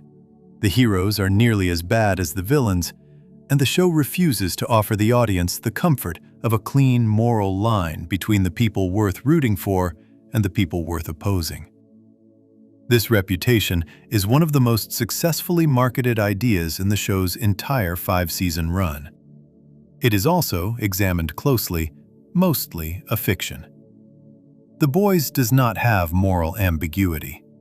It has moral complexity on one side of its story and moral clarity on the other. And it uses the language of ambiguity to make the clarity feel more sophisticated than it is. Here is what the show's actual moral structure looks like when you lay it out plainly.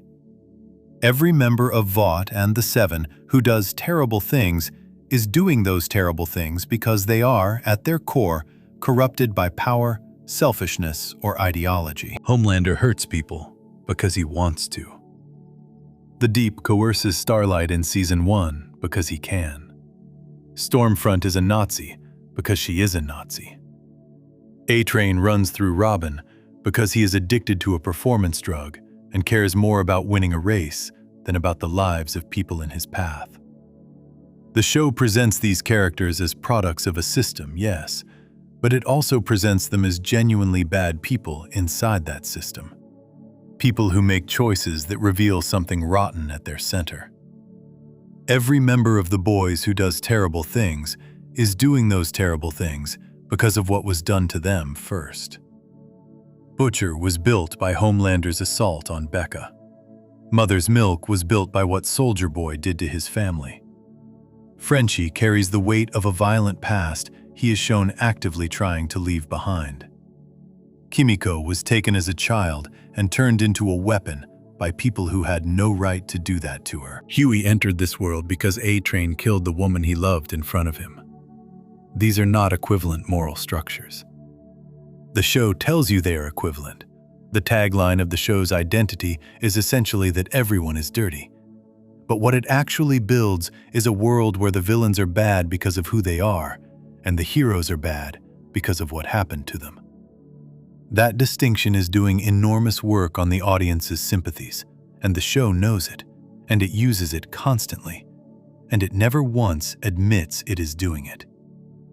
Look at the specific case of the Deep. He is introduced in Season 1 as one of the most powerful members of the Seven. His first significant act in the show is coercing Starlight into a sexual act by implying that her position in the Seven depends on her compliance. This is presented correctly as an act of predatory abuse. The show is not sympathetic to it, frames it as genuinely harmful, and uses it to establish immediately that the Seven's internal culture is one of exploitation and impunity. The Deep is a villain in that moment, a clear one. Then the show begins the process it applies to almost every character on its villain side who is not Homelander. It gives the Deep a journey. He loses his status in the Seven after Starlight goes public about what he did. He ends up in a small Ohio town called Sandusky, humiliated and lost. He joins a cult called the Church of the Collective. He is manipulated by that cult for money and leverage. He reconnects with his feelings through his unusual relationship with sea creatures. He gets a wife he does not deserve. He tries to get back into the Seven and mostly fails. He becomes increasingly comic, a figure of ridicule and pity rather than threat. By Season 4, the Deep's primary function in the show is to be the butt of jokes involving his octopus girlfriend. The show spent 4 seasons humanizing a character introduced as a sexual predator, and the humanization is so thorough that by the later seasons, many viewers discuss the Deep with affection rather than disgust. This is a choice. The writers made it deliberately. And it is not the same choice the show makes for its heroes. Because the heroes do not need humanization. They are already human to the audience. They get the backstory and the sympathy built in from the start. Starlight is the clearest example of the show's moral favoritism in the other direction. Annie January enters the story as a genuine idealist, a young woman who grew up believing in superheroes, who trained her whole life to join the Seven, who arrives at her first day with real excitement about doing something meaningful. The show immediately subjects her to the worst experience of that environment. The Deep's coercion in the first episode. The realization that the Seven are a brand rather than a team. The slow education in how Vought actually works. Her entire arc across 5 seasons is the arc of someone trying to maintain decency inside a system that punishes decency. The show loves Starlight. It frames her consistently as the moral standard, the person whose judgment you should trust, whose discomfort with any given situation signals to the audience that something is wrong. But Starlight has never really been tested the way the show tests its other characters. She faces enormous external pressure. She faces real danger. She loses things and people she loves. What she never faces is a genuine internal crisis where the audience has to decide whether they still believe in her. She does not do things that require the audience to extend her grace, the way Butcher constantly requires grace. She remains, across 5 seasons, the character who is almost always right and almost always good, and whose failures are the result of the system around her, rather than choices that reveal something complicated about who she is. That is not a morally ambiguous character. That is a moral anchor. And a show that claims to have no moral anchors while quietly maintaining one throughout its entire run is not being honest about what it is doing. Mother's Milk is presented as the team's conscience, the member of the boys most committed to doing things in a way he can live with. Laz Alonso plays him with a specific kind of earnest decency that the show uses to signal to the audience when a line is genuinely being crossed, versus when a line is being crossed in a way the show is okay with. When objects to something, the show is saying, "This matters." When goes along with something reluctantly, the show is saying, "This is a hard choice reasonable people can make." But M's own moral consistency does not survive close examination. In Season 3, his absolute refusal to cooperate with Soldier Boy is framed entirely as understandable and justified. Soldier Boy's actions decades ago contributed to the destruction of M's family.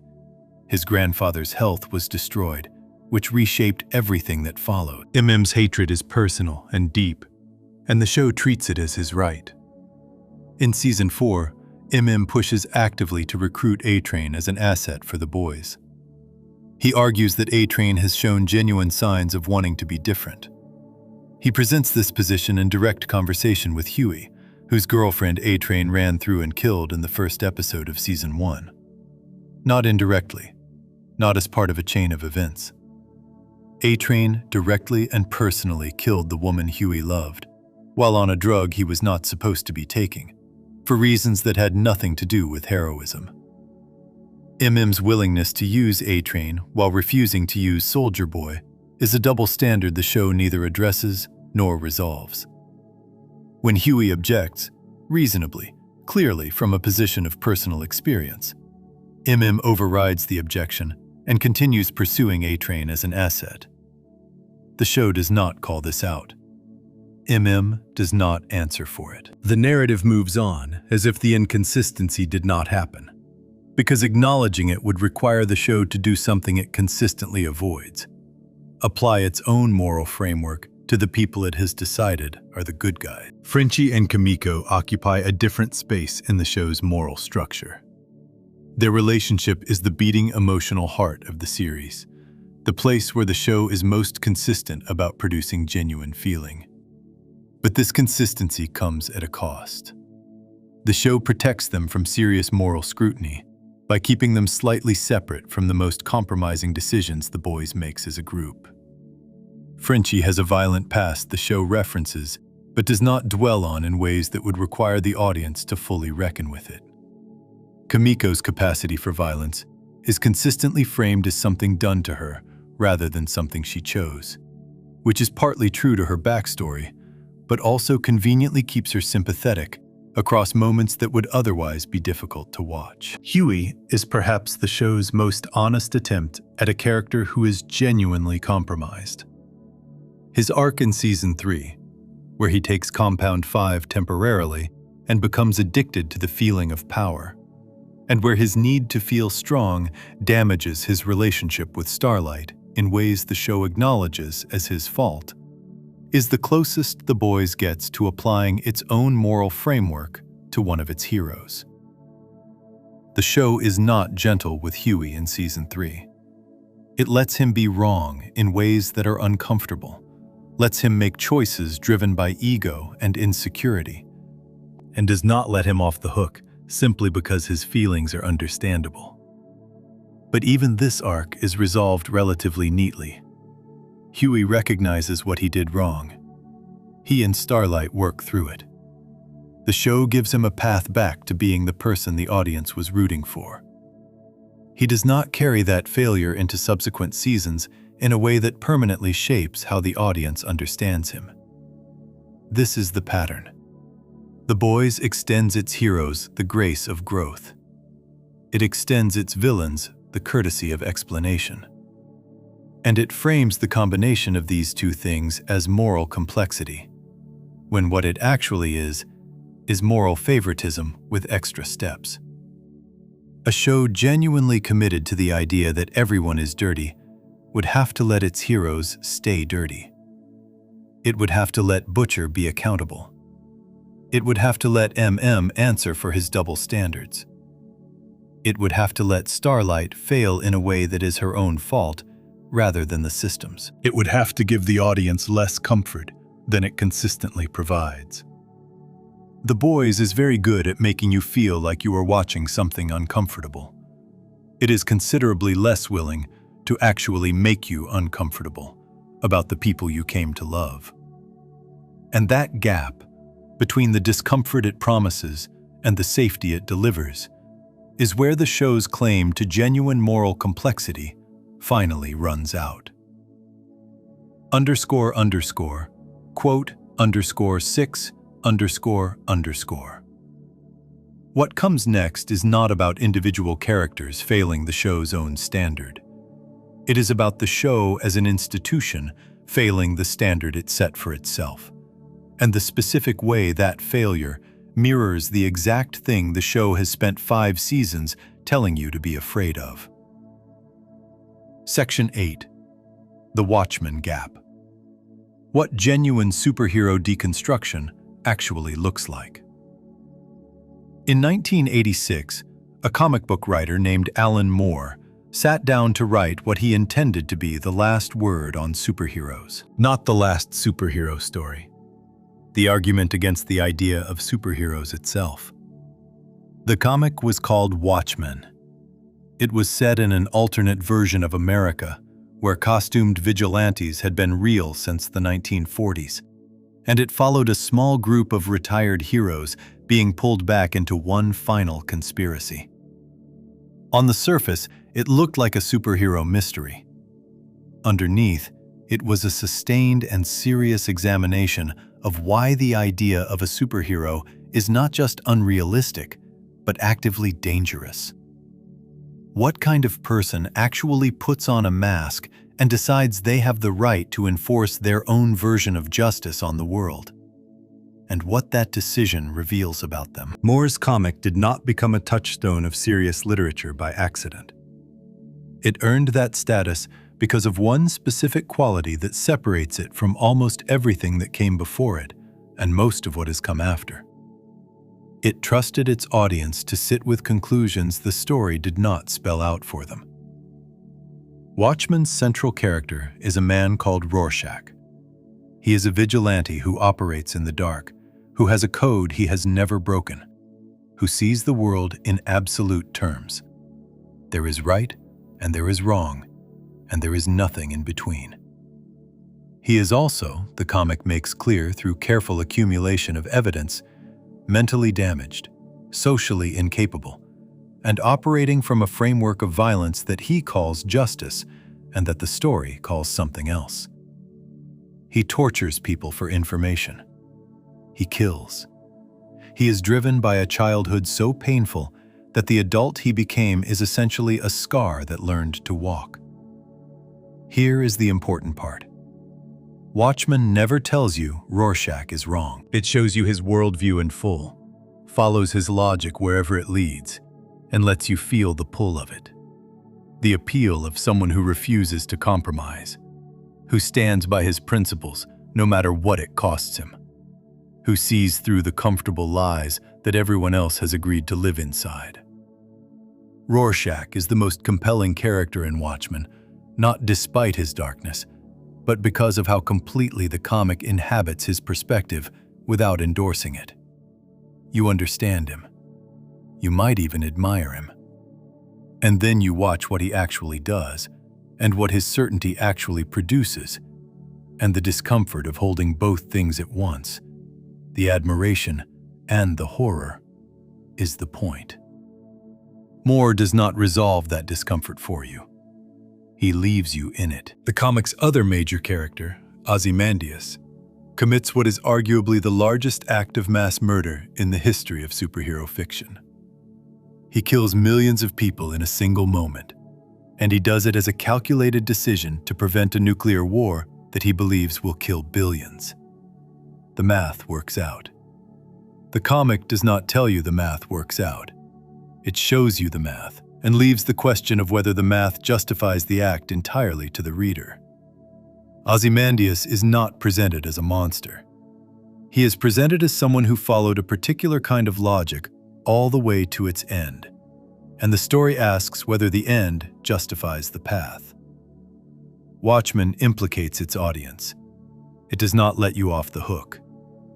If you find yourself agreeing with Rorschach's certainty, the story shows you where that certainty leads. If you find yourself agreeing with Ozymandias' math, the story shows you what the math looks like from the perspective of the people who became the numbers.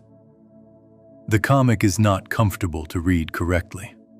Reading it correctly means arriving at questions you cannot fully answer. Questions about justice and power, and what kind of people actually want the authority to make decisions for everyone else. Now compare that to what The Boys does with the same basic material. The Boys, in its first season, showed real promise of operating in the same territory. Homelander was introduced with enough internal complexity that his pull on the audience was genuine. The show's world was built with enough care that the questions it was raising, about celebrity, about corporate power, about the gap between public image and private reality, felt like real questions rather than rhetorical ones. The early seasons trusted the audience enough to let the contradictions sit without explaining them. Garth Ennis, who created the original Boys comic, has spoken about Watchmen in interviews with clear admiration. He has said that Watchmen was supposed to be the end of superheroes, the argument that closed the conversation, and that the superhero genre ignored everything it was trying to say and just kept going. The Boys, in Ennis's original version, was a response to that, an even more aggressive rejection of superhero mythology, one that refused to find anything redemptive in the idea of powered people operating above accountability. The TV adaptation of The Boys softened Ennis's most nihilistic impulses and added genuine emotional investment in its characters.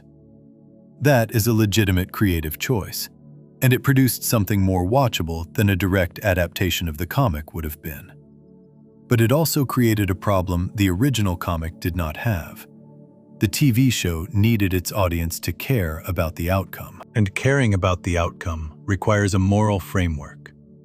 Someone to root for, something to hope for, a side that the story is ultimately on. Watchmen has no side. The Boys, underneath all its darkness and transgression, has always had one. This is the Watchmen gap, the distance between what genuine superhero deconstruction looks like and what The Boys actually delivers. Not in terms of violence. The Boys is considerably more graphic than Watchmen in almost every sense. Not in terms of political anger. Both are furious about real things. The gap is in what the work asks the audience to do. Watchmen asks its audience to be uncomfortable with their own desires. The show's HBO adaptation, made by Damon Lindelof in 2019, pushed this further by directly interrogating American racial history, using the superhero framework to examine the 1921 Tulsa Race Massacre and its descendants, asking what it means that the history of masked vigilantes in America begins not with costumed heroes, but with the Ku Klux Klan. The HBO Watchmen does not let its audience feel safe. It finds the nerve that is specific to its time and its culture and presses on it until the pressing is genuinely uncomfortable. The Boys asks its audience to be comfortable with their own intelligence. It says, you are smart enough to see through the propaganda, smart enough to recognize the villain even when he wraps himself in a flag, smart enough to understand that corporations are not your friends. These are true things. They are also things the show's target audience already believed before watching the first episode. The Boys does not change anyone's mind. It confirms what the already converted already know, and sends them away feeling validated rather than challenged. One specific comparison makes this difference concrete. Rorschach in Watchmen is coded in ways that make him attractive to exactly the kind of conservative, law and order, black and white moral thinking that Moore was critiquing. Moore built the character to be genuinely seductive to that worldview, and then demonstrated, through the story, where that worldview leads. The critique is inside the character, not separate from him. Reading Watchmen correctly requires you to feel the pull of Rorschach and then reckon with what the pull means. Homelander in The Boys is coded in ways that make him attractive to authoritarian, nationalist thinking. And that coding has worked, as documented extensively by the show's own fan base. But The Boys did not build Homelander's seductiveness as a tool of critique the way Moore built Rorschach's. The show built him as a fascinating character, whose seductiveness was a side effect of good performance and complex writing, not a deliberate mechanism for making the audience examine their own attraction to power. When the seductiveness produced the wrong result in a portion of the audience, the show's response was confusion and irritation. Moore's response to anyone who missed the point of Rorschach was built into the text itself. The story keeps showing you, in escalating detail, what the logic you admired actually produces. The Boys also lacks what might be the most important quality of genuine deconstruction: the willingness to implicate the reader in what is being criticized. Watchmen makes you complicit.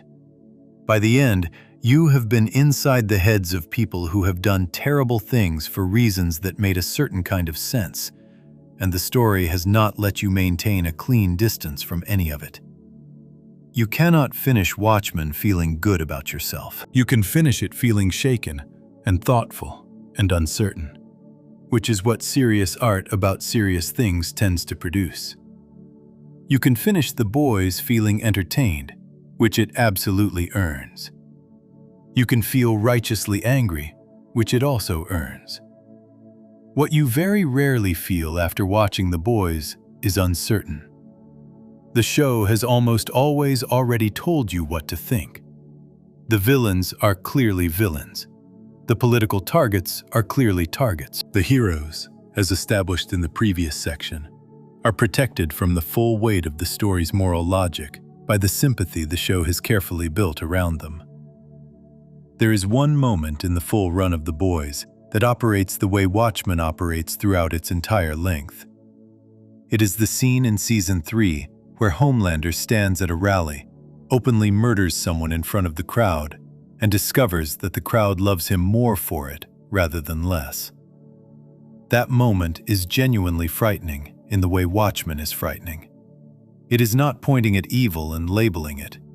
It is showing you how evil gets normalized, how the crowd's response is not the response of monsters, but of ordinary people whose tolerance has been gradually expanded by a system that rewarded their tolerance each time. That scene implicates the viewer. It makes you feel, briefly, the specific horror of recognizing something true about human beings in general, rather than about a specific political enemy. The Boys has that scene. It also has 47 episodes of telling you which team to be on and making sure you feel good about being on it. The gap between what The Boys promises and what Watchmen delivers is not a gap in production quality or in the skill of the people making it. It is a gap in ambition, specifically in the willingness to make an audience genuinely uncomfortable rather than productively angry. Anger feels active and righteous and like something. Discomfort is harder to sit with and less fun to talk about online. The Boys is a show that consistently chose the thing that felt like something over the harder thing that might have meant more. Before we move on, if you're enjoying this analysis, please consider subscribing. It helps the channel tremendously. What comes next is where that choice produced its most visible result. Not in how the show tells its story, but in what the show became as a product, and how that becoming mirrors the exact transformation it spent 5 seasons warning you about. Section 9. The Spin-off Contradiction. Becoming what you mock. There is a sequence in Season 4 of The Boys where a Vought executive takes the stage at something called the V52 Expo, a massive public event built around announcing upcoming Vought entertainment projects. The presentation is structured in phases. There are trailers for superhero movies. There are announcements of spin-offs and expanded storylines. Characters from a college-based Vought property called Godolphin University are introduced with their own logo and their own font, styled in a way that is almost identical to how Marvel Studios presents new additions to its universe at real-world events. The crowd cheers. The executive smiles. The machine produces another product, and the audience consumes it on schedule. The scene is played as satire. The joke is obvious and intentional.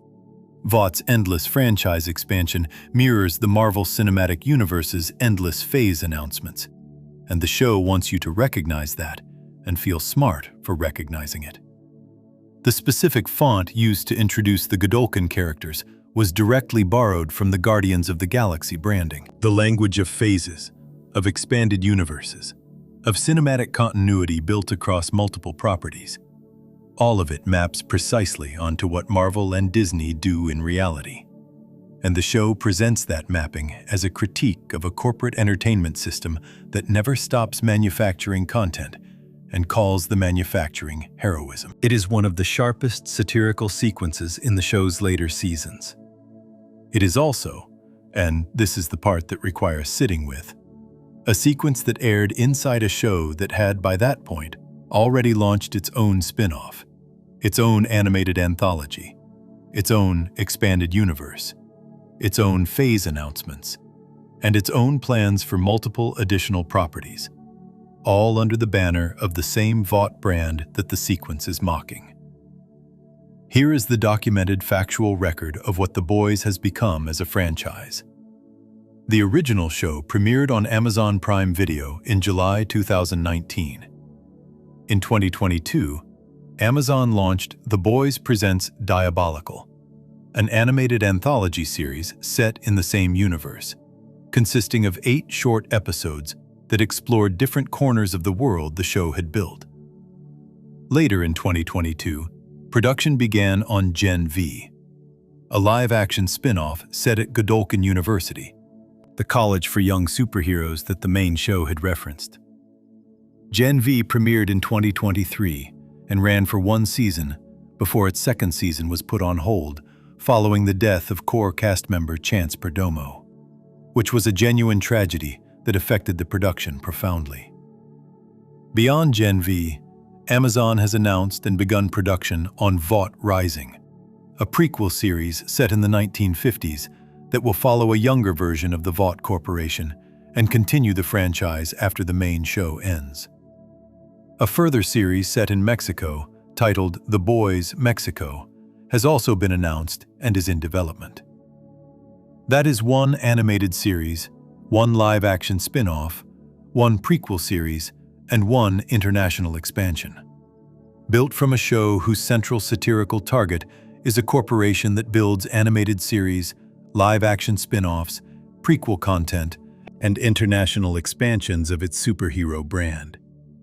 The specific language the show uses to mock Vought's franchise behavior matches almost exactly the behavior Amazon and the show's producers have engaged in with the Boys universe. When the V-52 Expo sequence mocks the announcement of multiple phases of content, Amazon had already announced multiple phases of the Boys content. When the show depicts Vought packaging the villains of the Gen V storyline as heroes for a new movie, reframing the real events of that day to serve the corporation's marketing needs, it does so while the actual Gen V series exists as a product that audiences are expected to consume as part of the broader Boys universe, with its characters crossing over into the main show in ways that require explanation for people who did not watch the spin-off. Variety noted in its Season 5 review that the franchise expansion of The Boys is not too far off from the Marvel-style, stage-managed universe of which Vought is a direct parody. This is not a hostile critic taking a cheap shot. It is an accurate description of what the show has become, written by someone covering the final season of a show they were largely positive about. The integration problem is real and documented across multiple reviews. Gen V characters appear in Season 5 of The Boys, and their presence requires expository dialogue, characters explaining things to each other that they would already know, to fill in viewers who did not watch the spin-off. This is a structural problem that the MCU is frequently criticized for. You cannot fully follow the main story without consuming the expanded content, which means the franchise has created a consumption obligation rather than an optional extra. The Boys spent seasons mocking this exact mechanic inside Vought's fictional universe, while building it into its own real one. The animated spin-off, Diabolical, includes an episode that gives Homelander a sympathetic origin story, told through the perspective of him as a child, alone in a laboratory. As established in Section 2 of this essay, that episode was built to generate audience sympathy for a character the show simultaneously claims is an unambiguous villain. The animated anthology, The Boys franchise's first expansion product, was used partly to rehabilitate the emotional standing of the show's main antagonist. This is a choice Vought would make. It is the choice a corporation makes when it has a complicated relationship with a popular character and needs to manage the audience's feelings about him across multiple products. There is also the specific irony of what the franchise expansion does to the show's core argument about consequence.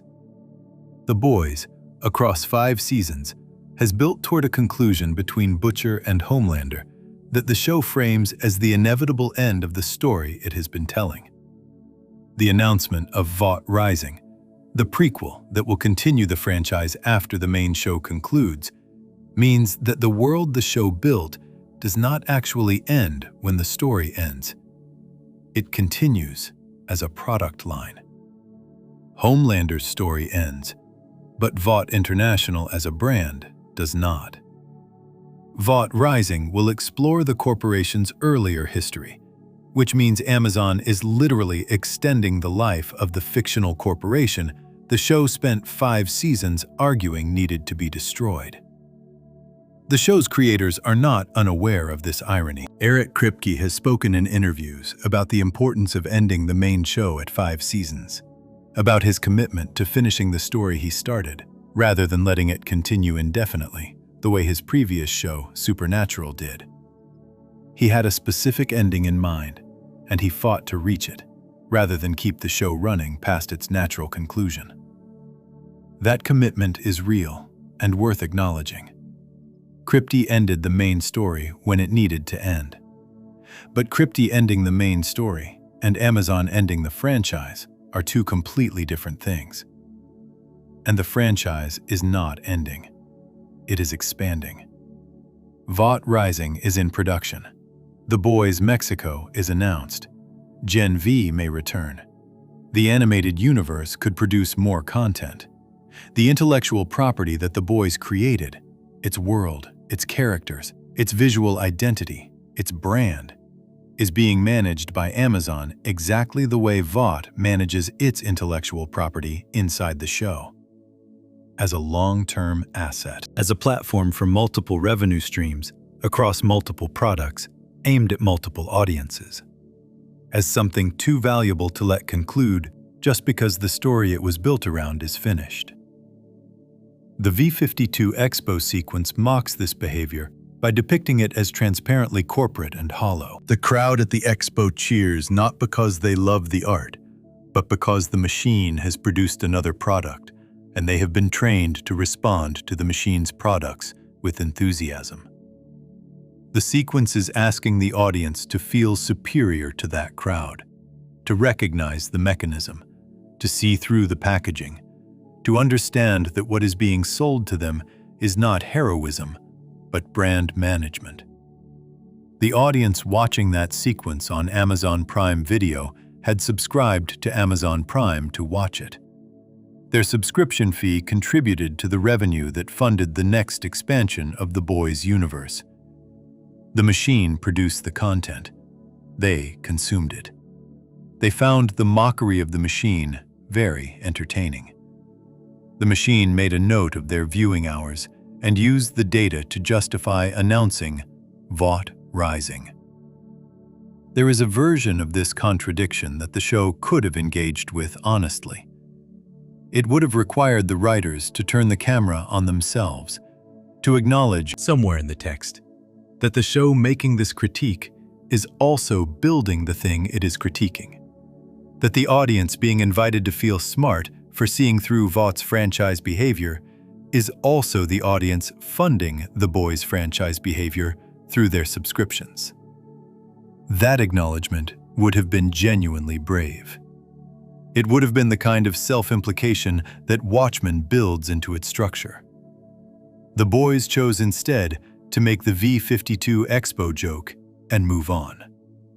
The joke lands. The satire of Marvel's phase announcements is recognizable and funny. But the joke costs nothing because the show never has to reckon with the fact that it is making the joke from inside the thing it is joking about. It is Vought making a skit about how corporations co-opt social movements for marketing. Technically accurate, superficially daring, fundamentally free of consequence because the corporation making the skit profits from the appearance of self-awareness without changing anything about its behavior. Amazon pitched custom digital product placement to the writers. The writers said no and made a joke about it instead. Amazon made money from the joke. Then Amazon announced Vought Rising. The show found this sequence of events worth satirizing. It did not find it worth stopping. This is the spin-off contradiction in its simplest form. The Boys built a franchise while mocking franchise building. It expanded a universe while satirizing universe expansion. It became, in the most measurable and documented sense, the thing it spent 5 seasons telling you to recognize and resist. And it did all of this while producing some genuinely funny jokes about the process. __quote_8___. The last section of this essay is where all of these threads arrive at the same place. Not at a simple conclusion about whether The Boys is good or bad. It is good, often very good, and the people making it are talented, and their anger is real. But at a question the show has raised across 10 years of cultural conversation without ever being willing to answer it directly. What is the point of a warning that only reaches the people who already know what they are being warned about? Section 10. The Preaching Problem. satire that only reaches the already converted. There is a specific kind of frustration that comes from watching a show do something important badly. Not the frustration of watching something fail because it did not try. That is just disappointment. The frustration here is sharper because it comes from watching something that clearly has the ability, and clearly has the anger, and clearly understands what it is pointing at, and then consistently chooses to point in a way that only the people already looking in that direction can see. Eric Kripke said in a public interview, when asked about ending The Boys after 5 seasons, that politically he had a lot more to say. He framed the decision to end the show as difficult partly because of that, because the world kept producing material and he kept having things he wanted to do with it. That statement is honest, and it is also the clearest possible description of what The Boys became in its later years. Not a story that used political ideas as its engine, a political platform that used a story as its vehicle. The difference between those two things is the difference between the show working and the show preaching.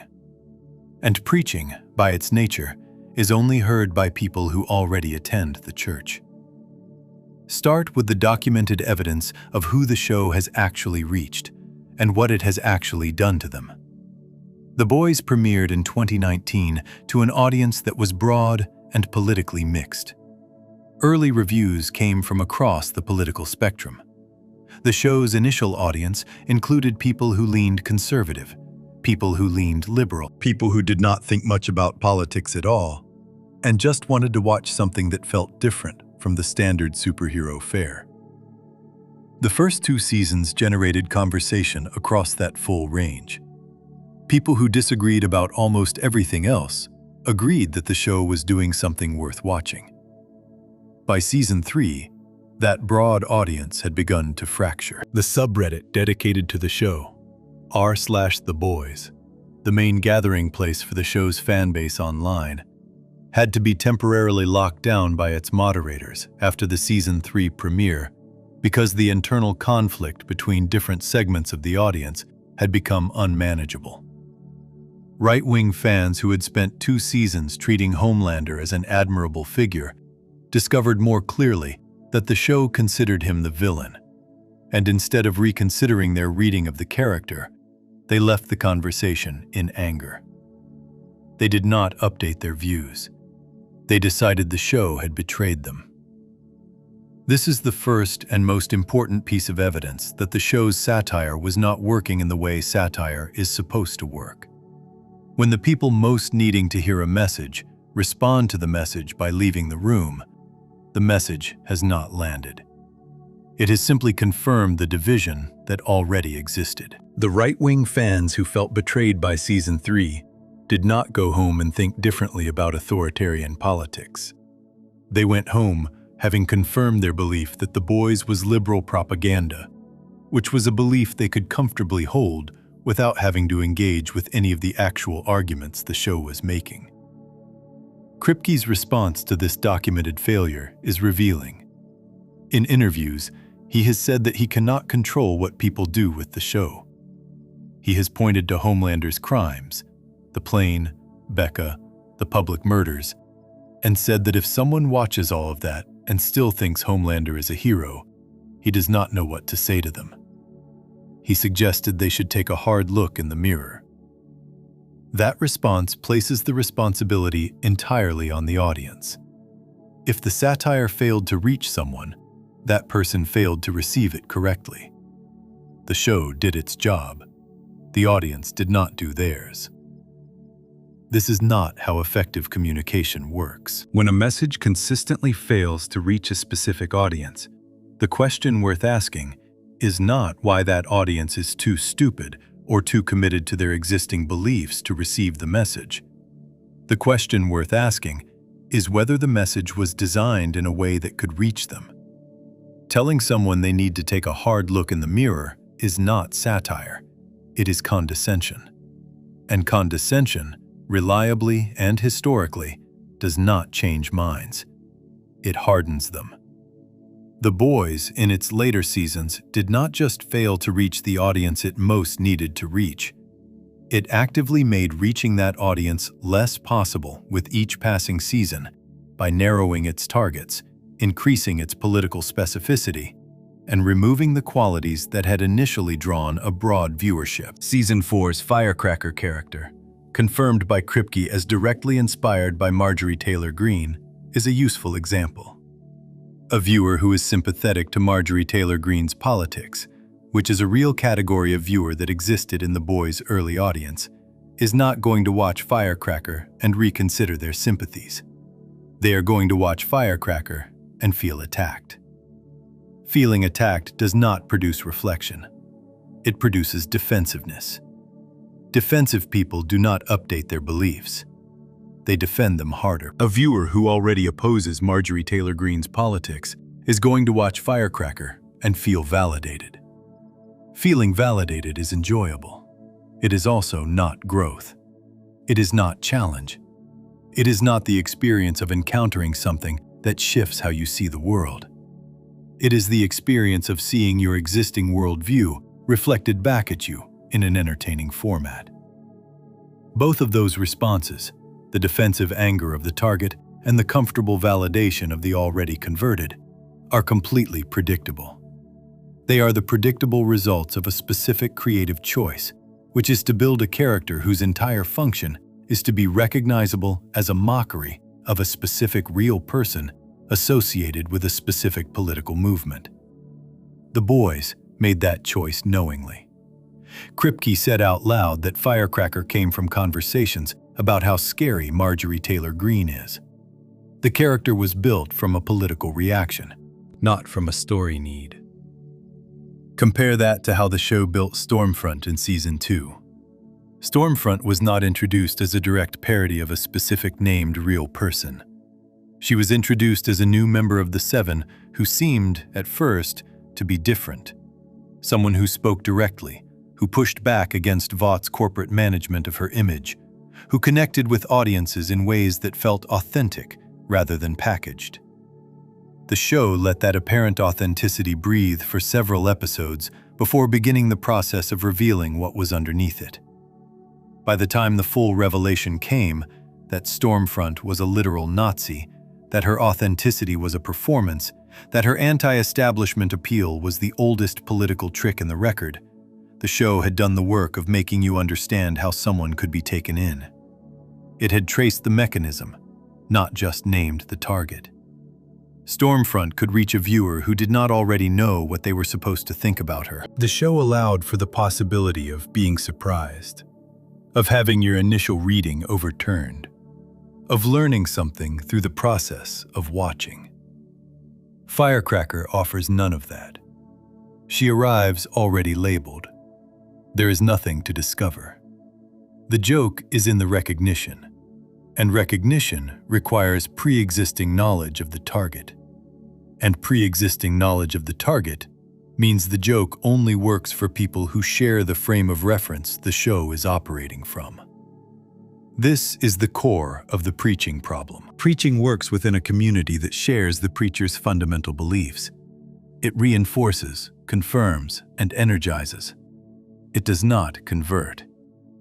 The history of political communication is full of messages that rallied the already convinced and failed entirely to move anyone outside that circle. The Boys in its later seasons is one of those messages. It rallies its existing audience effectively. It produces no evidence of having changed a single mind in the audience that most needed changing. There is a practical question underneath all of this that the show has never addressed. What was the intended outcome? Not in terms of story, in terms of effect on the real world. If The Boys is a satire aimed at the dangerous seductiveness of authoritarian politics, at the way corporations capture governments, at the normalization of political violence, what did success look like? What was supposed to happen as a result of people watching this show? The honest answer is probably that the show was not built with a specific intended outcome beyond telling a story and finding an audience. That is completely legitimate. Most television is not built to change the world. It is built to entertain people and generate revenue. There is nothing wrong with that. The problem is that The Boys has spent 5 seasons insisting it is something more than that. Kripke's interviews, the show's marketing, the way the show positions itself in cultural conversation, all of it claims a level of purpose and impact beyond entertainment.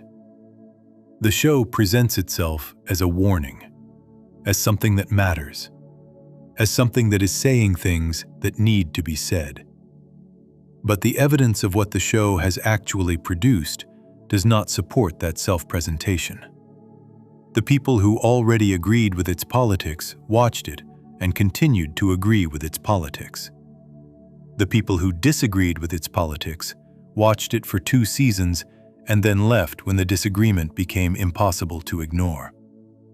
The people who had no strong political views watched it for the violence and the superhero deconstruction, and mostly did not come away having thought harder about corporate power or authoritarian politics. The show generated enormous viewing numbers, enormous revenue for Amazon, enormous cultural conversation about its most extreme moments, and no documented evidence of having shifted anyone's understanding of anything it was warning about. This is not a unique failure. It is the failure of almost all political satire that aims at people who already agree with it. The Daily Show, which The Boys is sometimes compared to in terms of its political targets, spent decades being beloved by liberal audiences and producing extensive research showing that its viewers were not meaningfully more politically informed or active than people who watched no political content at all. Being entertained by a message is not the same as being moved by it. Being validated by a warning is not the same as being warned. The Mary Sue, in its coverage of Season 5, asked the question plainly. If you were trying to make a big political statement, and a large segment of your fan base is outright refusing the literal text of the show, then what exactly are we doing here? Is it even possible to use these tools to deliver any messages to people who do not already believe in what you are putting down? That question deserves a direct answer, and The Boys, across 5 seasons, has never provided one. It has kept making the statement louder. It has kept escalating the political specificity. It has kept trusting that volume and clarity and increasingly obvious targets would eventually produce the penetration into resistant audiences that quieter, more complicated, more genuinely challenging work might have achieved. It has not worked. It was not going to work. And the show's consistent choice to make the sledgehammer bigger, rather than to ask whether a sledgehammer was the right tool, is the final and most complete expression of the contradiction at the heart of The Boys. A show smart enough to identify real problems, skilled enough to dramatize them vividly, brave enough to go further than almost anything else on television in terms of content, and ultimately unwilling to do the harder thing, to challenge the audience watching, rather than simply confirming what that audience already believed. The Boys is not a bad show. It is a very good show that consistently mistakes being loud for being right, mistakes being transgressive for being brave, and mistakes the anger of the already converted for the kind of change that satire at its best actually produces. It knows what it is against. It has never quite figured out what it is for. And that gap between knowing your enemy and knowing what winning looks like is where the show's claim to being the smartest thing on television quietly comes apart. If you enjoyed this video, make sure to subscribe. Thanks for watching, and I'll see you in the next one.